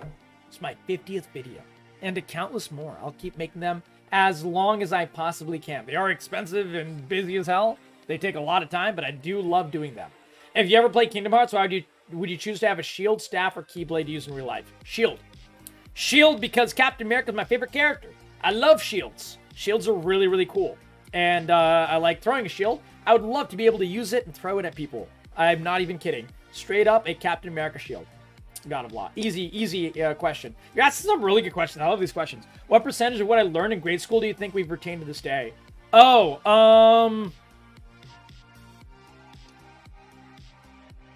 I'd say like 20% only. Dude, how much useless shit did you learn in grade school, guys? I learned a lot of useless shit. Straight up. I would say only 20%. Also, I've met a lot of really, really dumb people on Twitter that don't know like basic biology and basic chemistry and basic math and stuff. So yeah, I would say a solid 20 in general. I would say like, I mean, I consider myself to be a decently smart guy, so I probably know more than 20%, but on average, I'd say the number is 20%, which is really sad. Really, really sad. Favorite method of cooking an egg? Oh, honestly, my scrambled eggs are insane. I love my scrambled eggs. I make the best scrambled eggs on the planet. And in Darrell, did you ask a question in the AMA, my friend? I want you to know you have to ask a question in our Discord in the AMA channel in Darrell in order to win the giveaway. Tonight is a special night. But yeah, my favorite method is not scrambled. My best is scrambled, but my favorite is honestly just like a fried egg, like a sunny side up fried egg. That's straight up. That's it. I love it. It's so good. I love eggs. Eggs are like one of my favorite foods. But yeah, that's my favorites. Greek god in modern media, do I think is portrayed most faithfully from their myths and least? I would say that Thor, they did a pretty good job. I would say straight up Thor. I mean, technically that's Roman, right? But, like Greek and Roman mythology, Thor, I think is pretty good. They've done Thor many, many times, and there's a lot of media of him, and some of it is like Fat Thor, like God of War, which is very accurate. Some of it is like, you know, Marvel Thor. It's various Thors. I would say Thor is probably the best and most well portrayed and often portrayed one. Least portrayed? I would say Zeus. No one has really showed, except for like the original Greek myths, how terrible of a fucking person Zeus was. He's literally like assaulting people and raping and having children and like murdering people on a whim, and he's like so fucking assholey all the time. Zeus is like one of the worst gods ever, straight up, and he's always portrayed as like a Chad, and he's not. He's like a terrible person, straight up. He's like a horrible god. Yeah, I think Zeus is the least well portrayed one, for sure. They're like, oh, he's Hercules' father, so they portray him as a good dad in a lot of Hercules myths and stuff. Yeah, exactly. Yeah, Hades is also, like, people think Hades is evil. Hades is actually, like, a super chill guy, generally. Like, he's out of, like, all the Greek gods are, like, not great. But, Hades is, like, one of the better ones, straight up. Yeah, so I would say that one is also not well portrayed. Favorite drink. Favorite drink is milk. Second favorite drink, water. Third favorite drink, a fruit juice. I am very weird with drinks. I drink super healthy shit until I start drinking alcohol. Like, alcohol in general is just its own subset of unhealthiness, right? But besides that, I drink very healthy. Like, dude, I have a juicer, and I, like, juice, like, berries and shit now. And I'll, like, drink that. I drink really healthy shit. Until I drink alcohol. If you could popularize a lesser-known property, what would I choose? Book series, game series. Oh, okay. I would love for them to bring Legend of the Dragoon back, God of Law. That is one of my favorite RPGs of all time. And, like, that's like an OG PS1 RPG that never had a sequel or anything, or a remaster or anything, and it was, like, top-notch. It was really, really, really good. So I'd say, like, I would say that game. It needs to come back. That game is so good. Oh my god, it's so good. The answers are many and varied. There's many, many different answers to this question that I could do. But I would say that's one of them. Book series. Battletech and MechWarrior. Like, we need to bring those books back. I haven't seen a new Battletech or MechWarrior book in a long time. And there's never been a movie about it. And it's such a good sci-fi property. And there's just so much to it. It's so fucking cool. And I have not seen that shit at all. They have the games, and the games are awesome. I haven't even played the newest games. But those are really, really, really good stuff. For sure. Those as well. If I could live in any fictional universe, my well-being entirely assured, which fictional universe would I choose? Lord of the Rings. Maybe. Because I love high fantasy.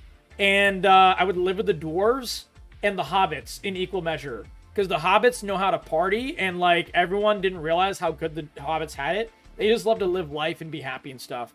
And the dwarves are my favorite fantasy race of all time. And if my well-being is assured, then I can live with the dwarves. Because they always get into some crazy shit. But they're, like, really cool people. They, like to smelt and mine, and they like to party and drink beer and shit. Dwarves are awesome, man. I love dwarves. So yeah, Lord of the Rings, if my well-being is entirely assured. If it wasn't, then I'd pick something else, because everyone dies in Lord of the Rings all the fucking time. Like, dude, there's so many monsters in Lord of the Rings, man. Oh my god. But yeah, Lord of the Rings. Same question without the well-being. Oh god. Maybe the MCU. Or, like, Marvel. Maybe in Marvel. I could just, like, you know, tell Captain America that I love him. Game of Thrones? No. Game of Thrones is low fantasy. I like low fantasy, but I prefer Lord of the Rings. As in the universe of Lord of the Rings. With elves and stuff like that. I do love Game of Thrones, but Game of Thrones would not be the one I picked for this. And King of Tim Hortons, my friend, join the giveaway. There's a giveaway active, my friend. You have to ask a question in our AMA channel to win the giveaway, though. You have to be in there. And my friend, thank you so much for hopping on in. We're filming our 50th YouTube video right now with this AMA. It's a celebration of 49 straight videos of awesome YouTube content. Upcoming 50th. Absolutely. Choose a moment of comic relief in any fiction. What scene would you choose to add it to? Oh, if I could add a moment of comic relief. Ooh. I don't know. I'm a fan of, like, things not having too much comedy when they're supposed to be serious. So, like, I'm not sure. Like, if you look back at the Batman, it's a very non-comedic movie compared to, like, the original, like, Val Kilmer Batmans and shit like that. Those movies are silly as shit. And I would not change a thing about the Batman. I wouldn't add, like, a quip or anything like that. I think it's perfect the way it is. I don't know. I have no idea about that one. That one I cannot answer. That one's a really hard one, Godel. It's a really good question, but I don't know. If I could have the opportunity to be a penguin for 2 hours, would you? Absolutely. Penguins are adorable, and I would love... I'm not good at swimming. Yeah, Busek, we're doing it right now, my friend. Welcome. This stuff will go on YouTube. That's why I want you to ask your questions live on this channel for the AMA, so I can answer them. As many as I can get through. Should chicken noodle soup be eaten with a fork or spoon? Both. Noodles with a fork, The soup with spoon. If you had to choose one, the spoon is easier. Because you can't really drink the broth. I mean, you could, like, take the tip of the thing and just drink it like that. So, yeah, I don't know. I'd say spoon. If you had to choose a new animal to be considered man's best friend, besides dogs, what would it be? Horses. Horses are basically big dogs. If you had to pick one food... Actually, the word for horse in the Native American language is big dog. For Mustang, I think, specifically. I saw that in a movie. It might not be true. But the movie Hidalgo, they have that line. Is that true, guys? I don't know if it's true. Just a prank bro at the end of... oh my god. Holy shit. Got a lot. That's funny. I got it. I understand. Dude, Avatar The Last Airbender was good. Did you hear that they're remaking it? And they're gonna, like, take out Sokka's, like, entire growth? They're like, oh, the original Avatar is too sexist. We're gonna take out all these scenes. And I'm like, wait, what? You guys missed the... What the... What? I hate people remaking things poorly. And it looks like Avatar The Last Airbender will 100% be remade terribly because they're doing that. If they're doing that, they're going to do all kinds of other terrible things to the show. I'll cover that in a different video, though. What do you think will happen to game emulation in 10 years? It'll explode. Because the longer that we have games, the more companies like EA and so on will fuck with games. And people have started to catch on now, but not nearly fast enough, to the fact that physical media is not being supported in any way, shape, or form. And there was a really, really interesting article. And I'll probably cover this for a video as well. Someone remind me in a PM on Discord. I really appreciate it. That gaming media is the worst form of media in terms of keeping things active from, like, days past.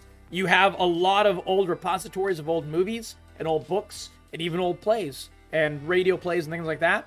But games, old games, when they're gone, they're gone. There's no way to find them anymore, some of them.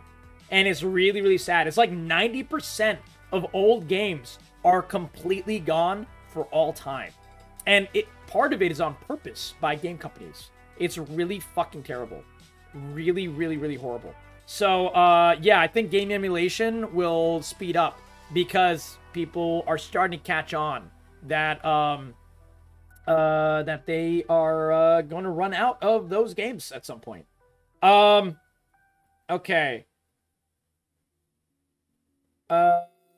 Did I miss some? Oh, wow, I did miss some. When did I start streaming? I think I already covered that. May 2019, and I covered why. My first computer or computer-like thing. I covered that. That was technically my dad's computer, and he never really used it. That was like the OG, the very, very OG, where you could, like, you know, barely. You had to use like slash commands in order to work the damn thing. How many times in a row can you have ramen for a meal before you can no longer eat ramen? Most ramen has pork, so I can't really eat ramen generally. If it doesn't have pork, it's delicious. Like if it has like beef broth and stuff. But most ramen does not have that. Smiles, welcome, buddy. Did you post a question in the AMA? If not, you should. What is the best number between 0 and 100? 69. Easy answer. Favorite section of the food pyramid? Meat. Savory meats. I could eat a steak anytime. Burger, chicken, all those. How many ties do I have? I don't think I've counted recently, but last time I counted was a couple of years ago, and I had 35. So, somewhere above 35. Do I have one of at least every color? I think so. If you name a color, I'll tell you if I don't have a tie of that color. Yes, join the giveaway, Mad Raving. Everyone join the giveaway. Everyone join the giveaway. Smiles, how are you doing tonight? Turtles are really cool animals, Hudson. I agree. Can you tie your own tie? Yes. I tie all of my own ties. All of them. Tea is in my blood. Someone, God of Law asked, favorite flavor, coffee or tea? Tea is in my blood. I grew up on tea. I'm brown. I'm named after my grandfather who owned the third largest tea estate in all of Pakistan, for example. So it's literally in my blood. And so I love tea. I love, like, you know, dark teas and everything like that. However, I love green teas as well, and I love coffee as well, and I drink coffee every day. I don't know. I love it all. Caffeine is good. Caffeine is good. Grinding a new game. What's the game, Smiles? Welcome. And in the meantime, grind the new game, but ask me a question in that AMA channel, my friend Smiles, because that is what we're filming right now. Thoughts on Dwarf Fortress. Dwarf Fortress is the OG. It is the pinnacle, the progenitor of pretty much every single game of strategy and survival type of deal that we love today. It deserves every single bit of its success. I love playing it. I love learning it. I don't know enough about it yet, and I want to play it again soon. I love that game. It is an amazing game, and I would recommend Dwarf Fortress to anyone. If you had to pick one video game franchise and erase every other from history, what would it be? I could not choose. I'm very bad at these kinds of hypotheticals, God of Law. I could never say, oh, we should delete everything else. If you gave me like a choice between 5, I could probably choose 1 out of 5. But, like, deleting all of them? Oof, I don't know. I will tell you that pound for pound, I think the best game series of all time, like, you never have a bad one kind of thing, is probably Legend of Zelda. I don't think I've ever seen a bad Legend of Zelda game, personally. I've never played a bad Legend of Zelda game. That game is consistently banger after banger after banger after banger. Whether it's the Game Boy game, whether it's Game Boy games, whether it's like the newest games, whether it's the OG. Dude, Legend of Zelda has never had a bad game. Same with Mega Man. Mega Man is generally always very, very good. And they've been like 55,000 Mega Man games as well. So I'd say those are the best games. Like, Final Fantasy is varied in terms of its quality. Like, people hated FF15. People hated FF12. I never played them. I want to play them. But, like, you know, and then there's, like, the highs of FF16 was a banger last year. I played only the beginning of it, loved every second of it. FF7 is one of the greatest. FF9 is my personal favorite. That's, like, one of the pinnacles of Final Fantasy. But Final Fantasy's quality fluctuates. Zelda doesn't fluctuate. They're always good. You know? One tie since 2018. There you go, God of Law. Yeah, you don't have to retie them. I generally only tie them once, and I just, you know, don't untie them. Tie tutorials with Captain Corgi. I could do that. Yeah, Shadow Wolf Eye. It'd be hard for me to do. FF10? Yeah, I liked FF10. I actually played more Blitzball than FF10 itself. I never finished FF10. I liked FF10. I liked the story. I liked the sphere grid. All kinds of good stuff. Kamari Ronso, the Ronso tribe. Oron was the goated character. Oron was so cool. Holy shit. Best character in the entire game. Riku was like straight up, was one of my actual like fucking wank material from high school. Straight up. Riku was one of the cutest characters of all time. One of the hottest girls. Yeah, there's a lot of goodness of FF10. But when you unlocked, so I played 50 hours of the game, and then I unlocked like Blitzball, being able to create your own team and like the real Blitzball league and everything like that. And I played like straight up 300 hours of Blitzball, and I never finished the game. I just played too much Blitzball. I never finished the actual game of FF10. So yeah, Holy Ghost by Bjorns. Never heard it. I like to hear it. I like to hear new things, but I've never heard it. My favorite type of tree. Mango tree. Because I love mangoes. Wade Wilson, I've not seen the video for new NSP song, Galaxy Hamster. And if you send it to me, I would love to check it out. I probably won't be able to see it on stream due to DMCA, but I would love to see it off stream. Traith Greyhouse, my friend. What have I learned from everything I've been doing for the last few years? If I could change anything past, what would I change? I've learned so much, man. I had to relearn everything from streaming, Traith. Basically, it was like this hobby of mine, this side gig of mine, is the most over-encompassing, like, busy. I basically learn how to be my own manager, my own this, my own that, like, all kinds of stuff for straight up the past 4.5 years. And it is a lot of work. I love doing it, but I have had to learn so many things. Like, this is an entirely crazy... Content creation is a crazy thing. And it's so fucking difficult. Anyone who thinks content creation is easy, in my opinion, has never tried content creation. I'm not saying that, anyone's saying that, but, like, I've run across people that have said that. And it drives me bananas. I'm like, dude... Anyone who thinks it has not gone near content creation. There we go.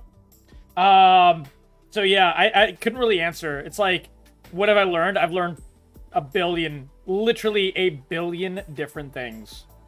So many different things. On the same topic, what's my opinion about insurance fraud Karens?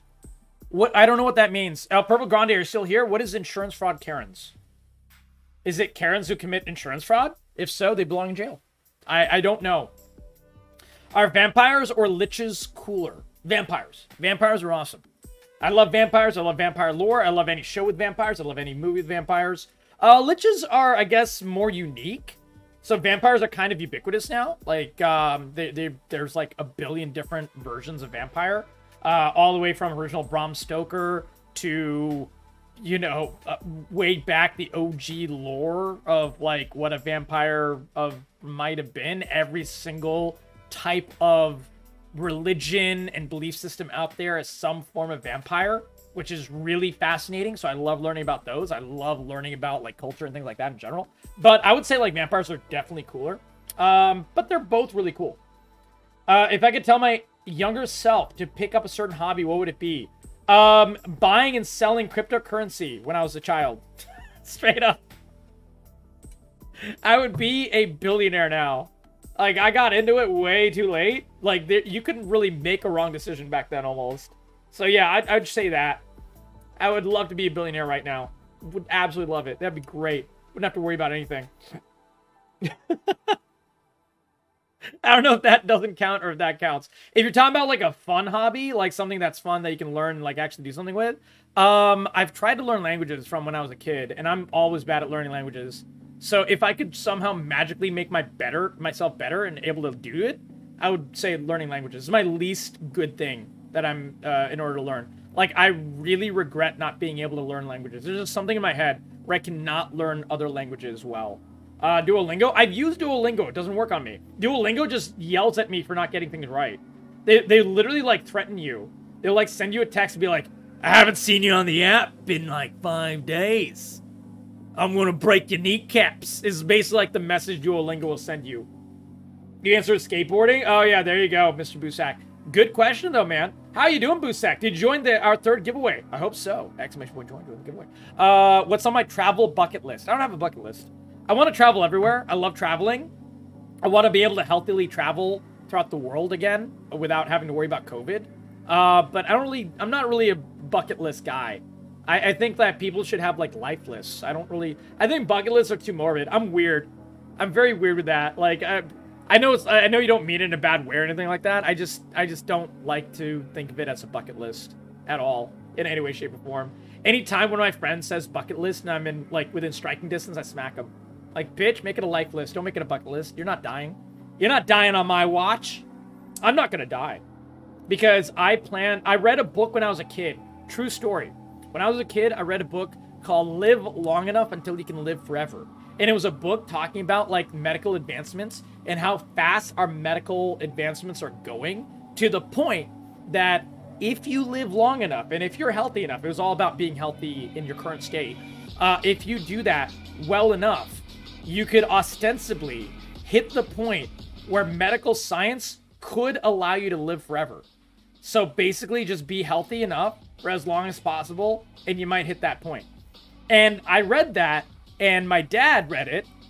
He's the one who introduced me to that book, and he read it, and he was like, yeah, this is really cool knowledge, information for health, and blah, blah, blah. And I read it, and I'm like, this isn't knowledge for... This is a blueprint for my future. What do you mean?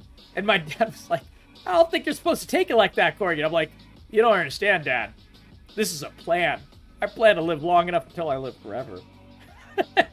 And I've lived my life like that, guys. That's why I'm so healthy, generally. I don't smoke. The only vice I have is that I drink, and I get very little sleep. The very little sleep is like a forced thing, though. Like, it's like, I need to be better at that. Like, that is probably my biggest life-limiting thing right now, my lack of sleep. Does Tarkov have a meta, and what's your opinion on it? That dog, normally Tarkov has a meta in previous wipes, but right now, anything can beat anything. I beat 2 Giga Chads, and this was like week and a half into the wipe, where it was a level 35 and a level 40. So this was first week and a half of the wipe, maybe 2 weeks. where they were level 35 and 40, which is really, really high level. And they were in full level 5, level 6 armor. They had, like, the best meta guns, meta M4, blah, blah, blah. And I killed them with a PP-19 and a Glock pistol. And I had no armor on me. No, I had level 2. I had a pack on. And I was able to play well enough. They cat and mouse me throughout Concordia. And I was able to live long enough and survive and get the drop on one of them. And I outfought the second one. Because he was reloading. I pushed him when he reloaded. I forced him to spray his bullets and everything like that. And I was able to get the drop on him while he's reloading with a pistol. I've never been able to make a play like that, even though I've tried many, many times in the past. I don't think Tarkov... Like, there will always be meta weapons. Like, there's something called the meta M4, which is like the best attachments. And M4 is very strong in general because of the ammo and stuff. So you'll be able to build a meta M4 and it'll still be like the best gun ever and everything like that. But it's beatable. And that is the really important thing. It is at least beatable now, which is really, really cool because of the armor hitboxes and everything. It's super good. I love this wipe of Tarkov. Guys, we're trying to run out of questions. Any other questions, my friends? Oh, I didn't talk about the industry thing. Yeah, Keter. Yeah. Dude, I got through factory and killed 3 PMCs with a Keter, man. I felt like the Keter god. It was insane. I was like, holy shit, I'm sleeping on the Keter, man. The Keter is insane. But yeah.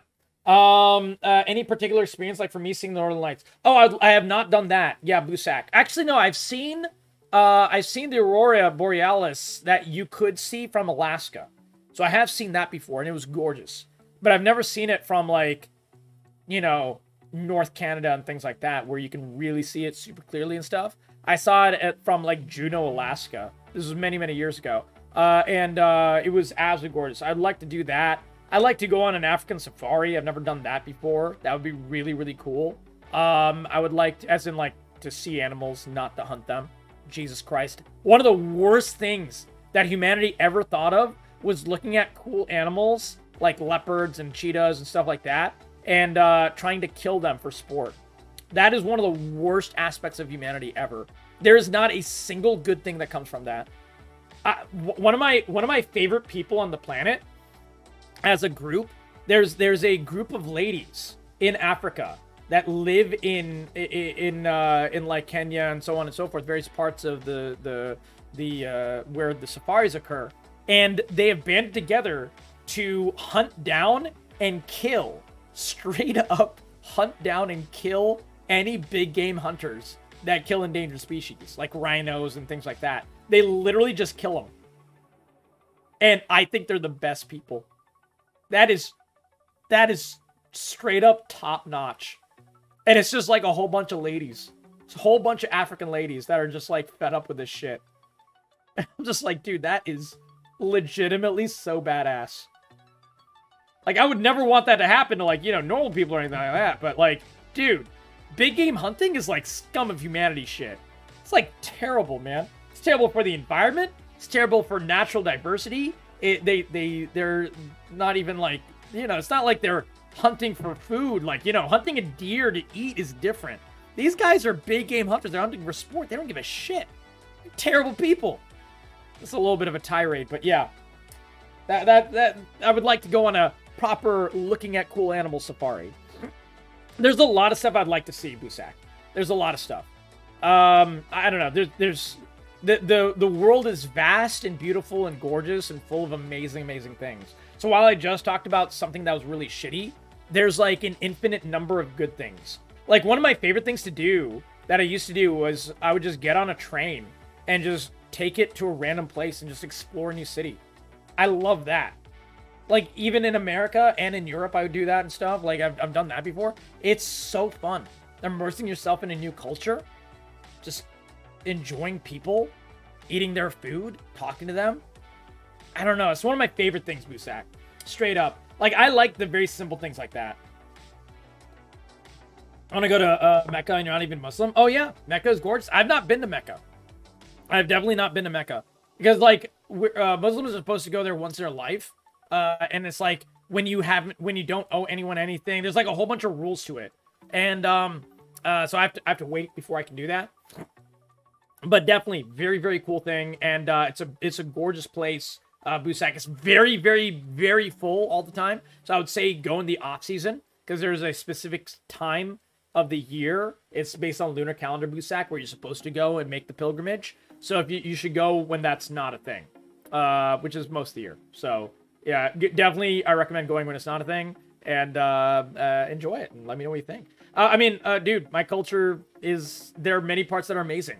I mean, I know I'm biased on that, but there's a lot of good things about our culture, of Muslim culture and everything. We created the concept of zero. We were huge proponents of science. Now, you wouldn't know that by listening to like the media or anything like that because people are assholes and they like to, you know, gin up hatred and everything like that. But there's a lot of really good aspects to my heritage, which I truly, truly treasure. And I think should be more well known. And I generally hope it is someday. But yeah. As a culture nerd, yeah, exactly, Mist.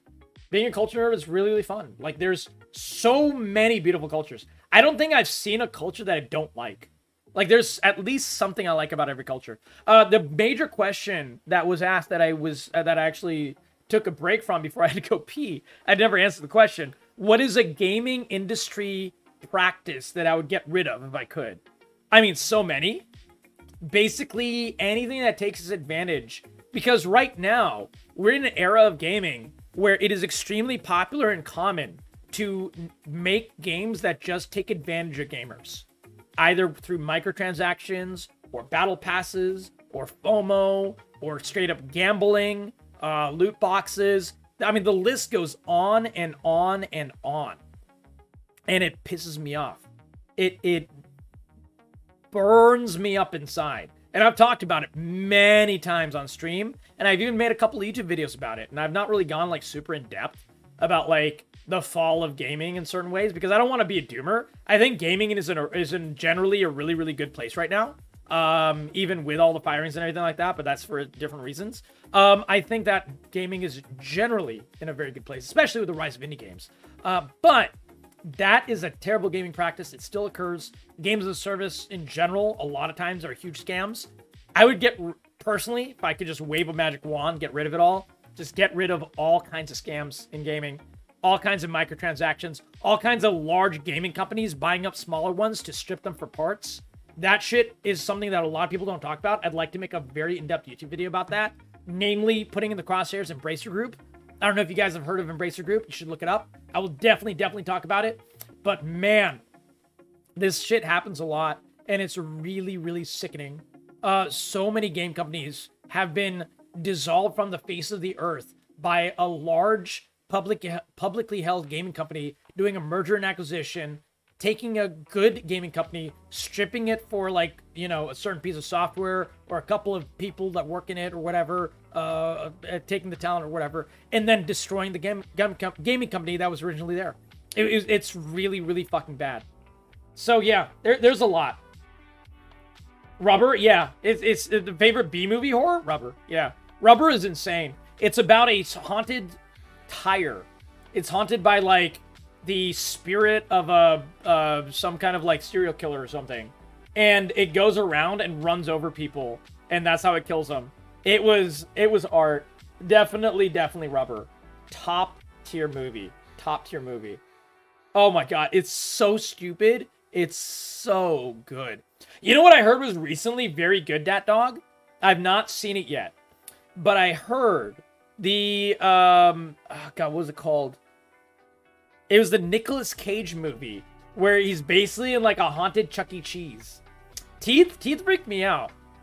Because it's about vagina with teeth, man. I don't people got their dick bitten off in that movie, man. That shit's a real horror movie, Dat Dog. That's some hardcore horror. But yeah. I don't know if you guys heard of it came out I think 3 years ago, where it was Nicolas Cage and he's like a janitor, Willy's Playhouse or something like that.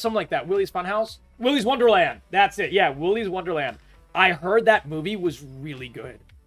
I heard that movie was insanely good, like cult classic good, Wade Wilson. Have you seen it?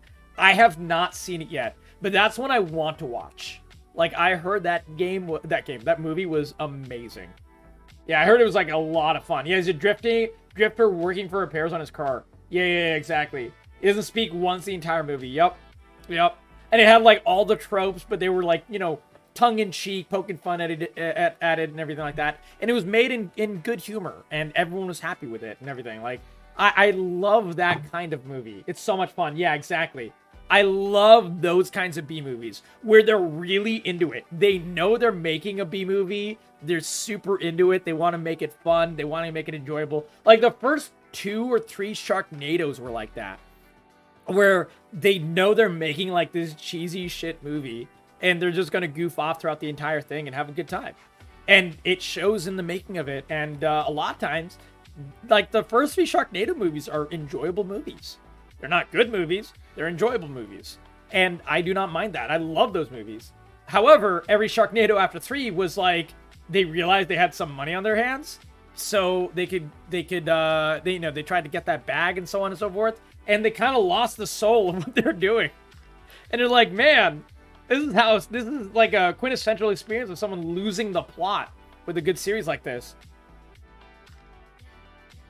That's like when the B movie went from bad to good bad to actual bad again. It was the true roller coaster with the Sharknado movies. Any other questions? He made a little movie called The Rock. Oh my god. Dude, The Rock was so good. Nicolas Cage and Sean Connery. The Rock. Basically, they're going to Alcatraz and escaping from Alcatraz and trying to, like, shut down some terrorists taking over Alcatraz or something like that.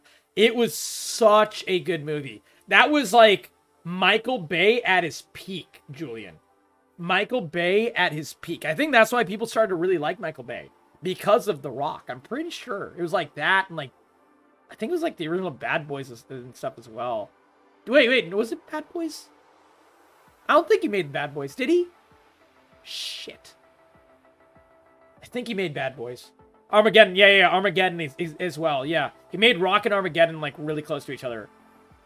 Those were really, really good movies. Tia Leone, oh my god. OG Tia Leone. Ooh. Oh, man. Holy shit. Holy shit, man. I agree, Julian. I agree. Oh my god, man. What's her name? From Armageddon? Who's the lady from Lord of the Rings? The ethereal elf lady? God, she's... I can't remember her name.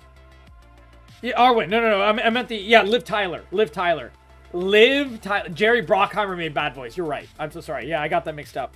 He used a lot of the things that what's his name makes. I think Jerry Bruckheimer and what's his name? Jerry Bruckheimer and the Rock guy. They make similar movies in many ways. Go to bed? Yeah. Steven Tyler's daughter? Correct. Yeah. I don't know how Steven Tyler is so butt ugly and Liv Tyler is like one of the most gorgeous, perfect women ever created in this entire planet. It's so wacky to me, man. It is so wacky to me. Look at this. Let me show you. Let me show you this. This is the last thing we do before we go to sleep. Let me show you before we go to sleep. Oh, God. There we go. I'm going to show you a side-to-side of Liv Tyler and Steven Tyler.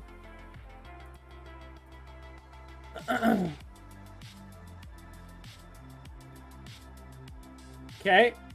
So, this is Steven Tyler. Let me make a new tab and get, I feel kind of bad for this, man. Like...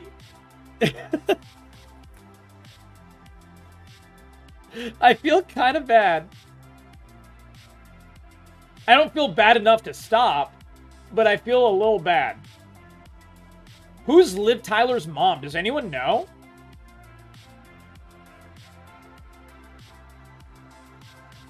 Because, like, maybe it's because Liv Tyler's mom is, like, a fucking gorgeous woman or something, maybe. Here we go. Dude, How the fuck do you go from this to this? How is this possible? Like, yeah, Liv Tyler is one of the most gorgeous women ever created in the entire history of the world. Like, straight up. Bibi Buelli. Okay, I have no idea what that is.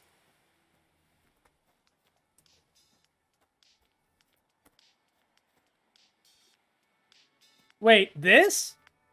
Her?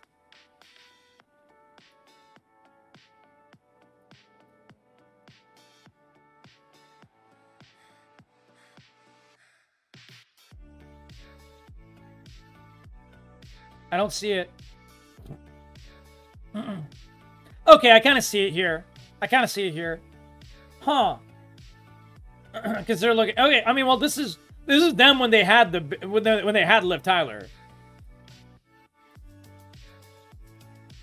I was just trying to find the picture, man.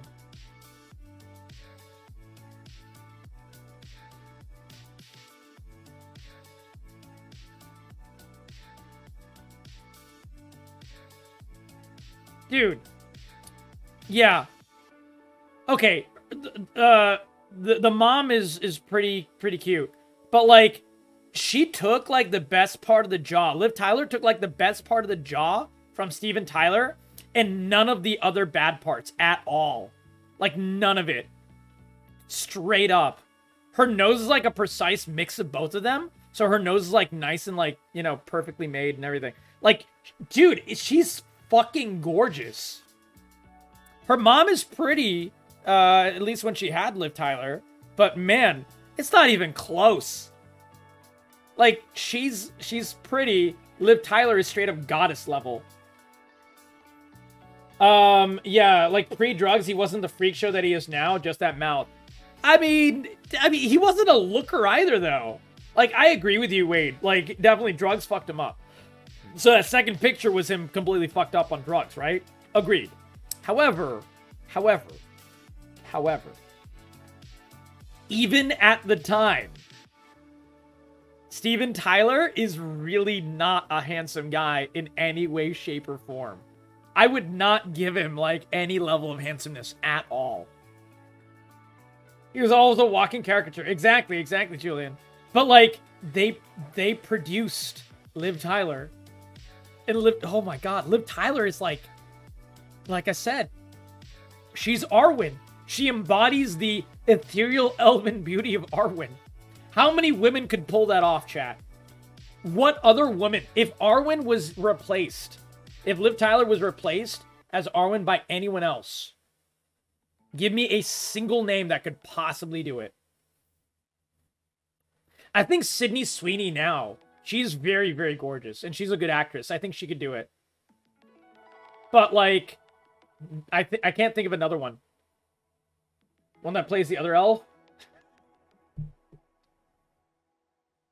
No! Oh, you mean, not Charlize Theron. The other one. I know who you mean.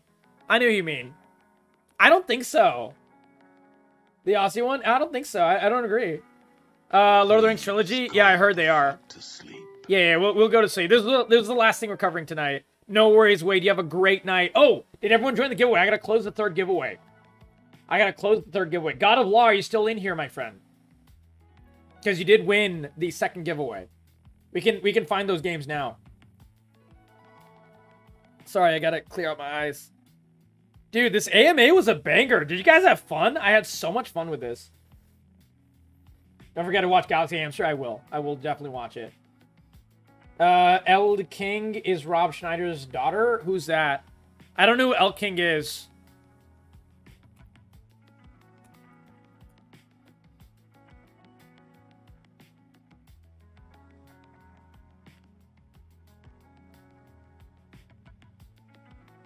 I will say she doesn't look like Rob Schneider, but I have no idea who this lady is. I have zero clue. X's and O's? Oh, I've heard that song. I didn't know that was her. Okay. That's interesting.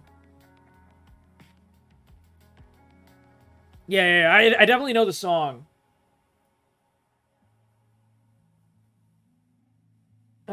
Fair use stuff, they allow anyone to stream it, use forever. Oh, I got you. Okay, I got you, Wade. I didn't realize that. I honestly did not know that. Okay, that's good to know. I'll check it out. I'll check it out after stream regardless, though. Absolutely. All right, closing the giveaway, guys. It is the last chance saloon to join that giveaway. Only 7 people in third giveaway, guys. Only 7 people. But thank you so much for joining the giveaway. I hope you guys had a lot of fun tonight. That is the most important thing. Wade! Hey, Wade. Welcome, welcome, my friend. Before you leave, 3 genres. You can find your game right now. Wade, you won. I'm so sorry, Julian. We'll make sure you get in the next one. I think you got in the first 2, though. I'm very, very sorry, Julian. You couldn't join the last giveaway. You really deserve to join the giveaway next time. For sure. Last minute under the garage door. You did it for that? Oh, you did it on purpose? Okay, I got you, Julian. I feel bad. I feel bad. Wait, 3 different game genres. You can find your game right now before you leave. If you really need to go to sleep, just remind me next time you're in here, okay, buddy? Would you prefer to do that? It is up to you. Survival, roguelike, and RPG? Okay. Would you like to wait a few minutes to find it now, or do you want to find it tomorrow? Trying to think of third genre? No worries, buddy. Sure to which part? Let's do it now? Okay, perfect, perfect. All right, we're going to find you an RPG, survival, roguelike. All great ones. Ooh. Entire bundle for Souls-like games. That's pretty darn good. I'm gonna have to buy that bundle for chat. Survival, roguelike, and RPG.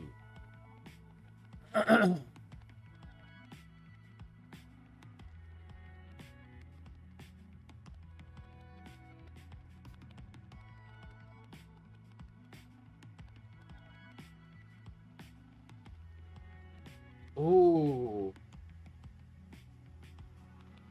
I want to find a proper survival style one. That is kind of what I'm looking for right now. Made by Vin Diesel? Wait, is this a joke? Has Vin Diesel made a game? Oh, yeah, the new arc. He is acting in the new arc, technically. You are right about that. I forgot about that. That's true.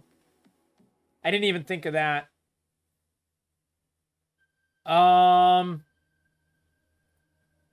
Yeah, he stars in Arc 2. Yeah. Have we heard about anything new from Arc 2 besides that trailer? That terrible trailer? Okay, here we go. Do you like deck builders, Wade?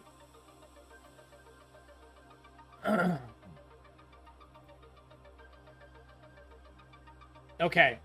I found a good roguelike deck builder RPG. It's called Beneath Orisa. O-R-E-S-A.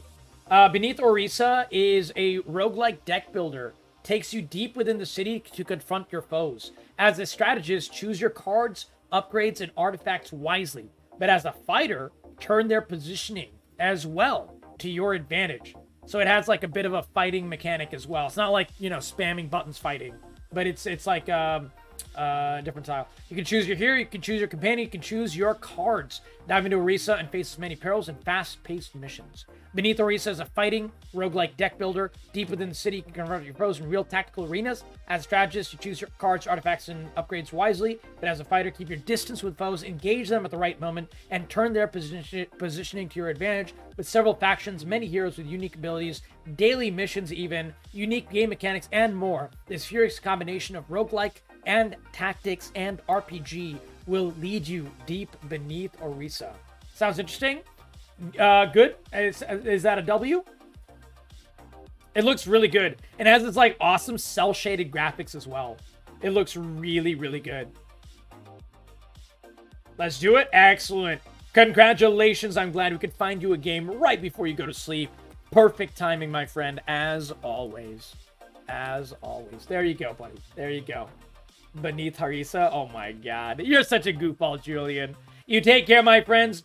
Be safe. Have fun. Have a great night. And I will see how soon we can get this 50th video up. I will do my best to get it up really soon. Maybe tomorrow, maybe day after. So keep an eye out for it. Thank you so much for hanging out in the Corgi crew.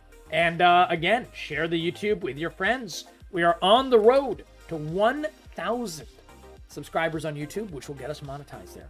So have a great night, everyone. And everyone from YouTube, guys, I hope you enjoyed the discussion. We do these every single night.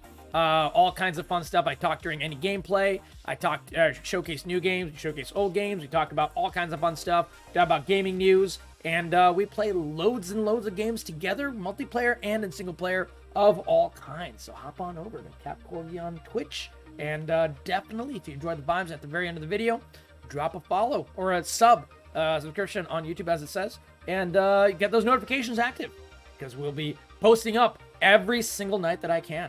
Still, and to many, many more. 50 right now, and to many more. Take care, everyone. Thank you so much for being in here, and I hope you guys had a ton of fun.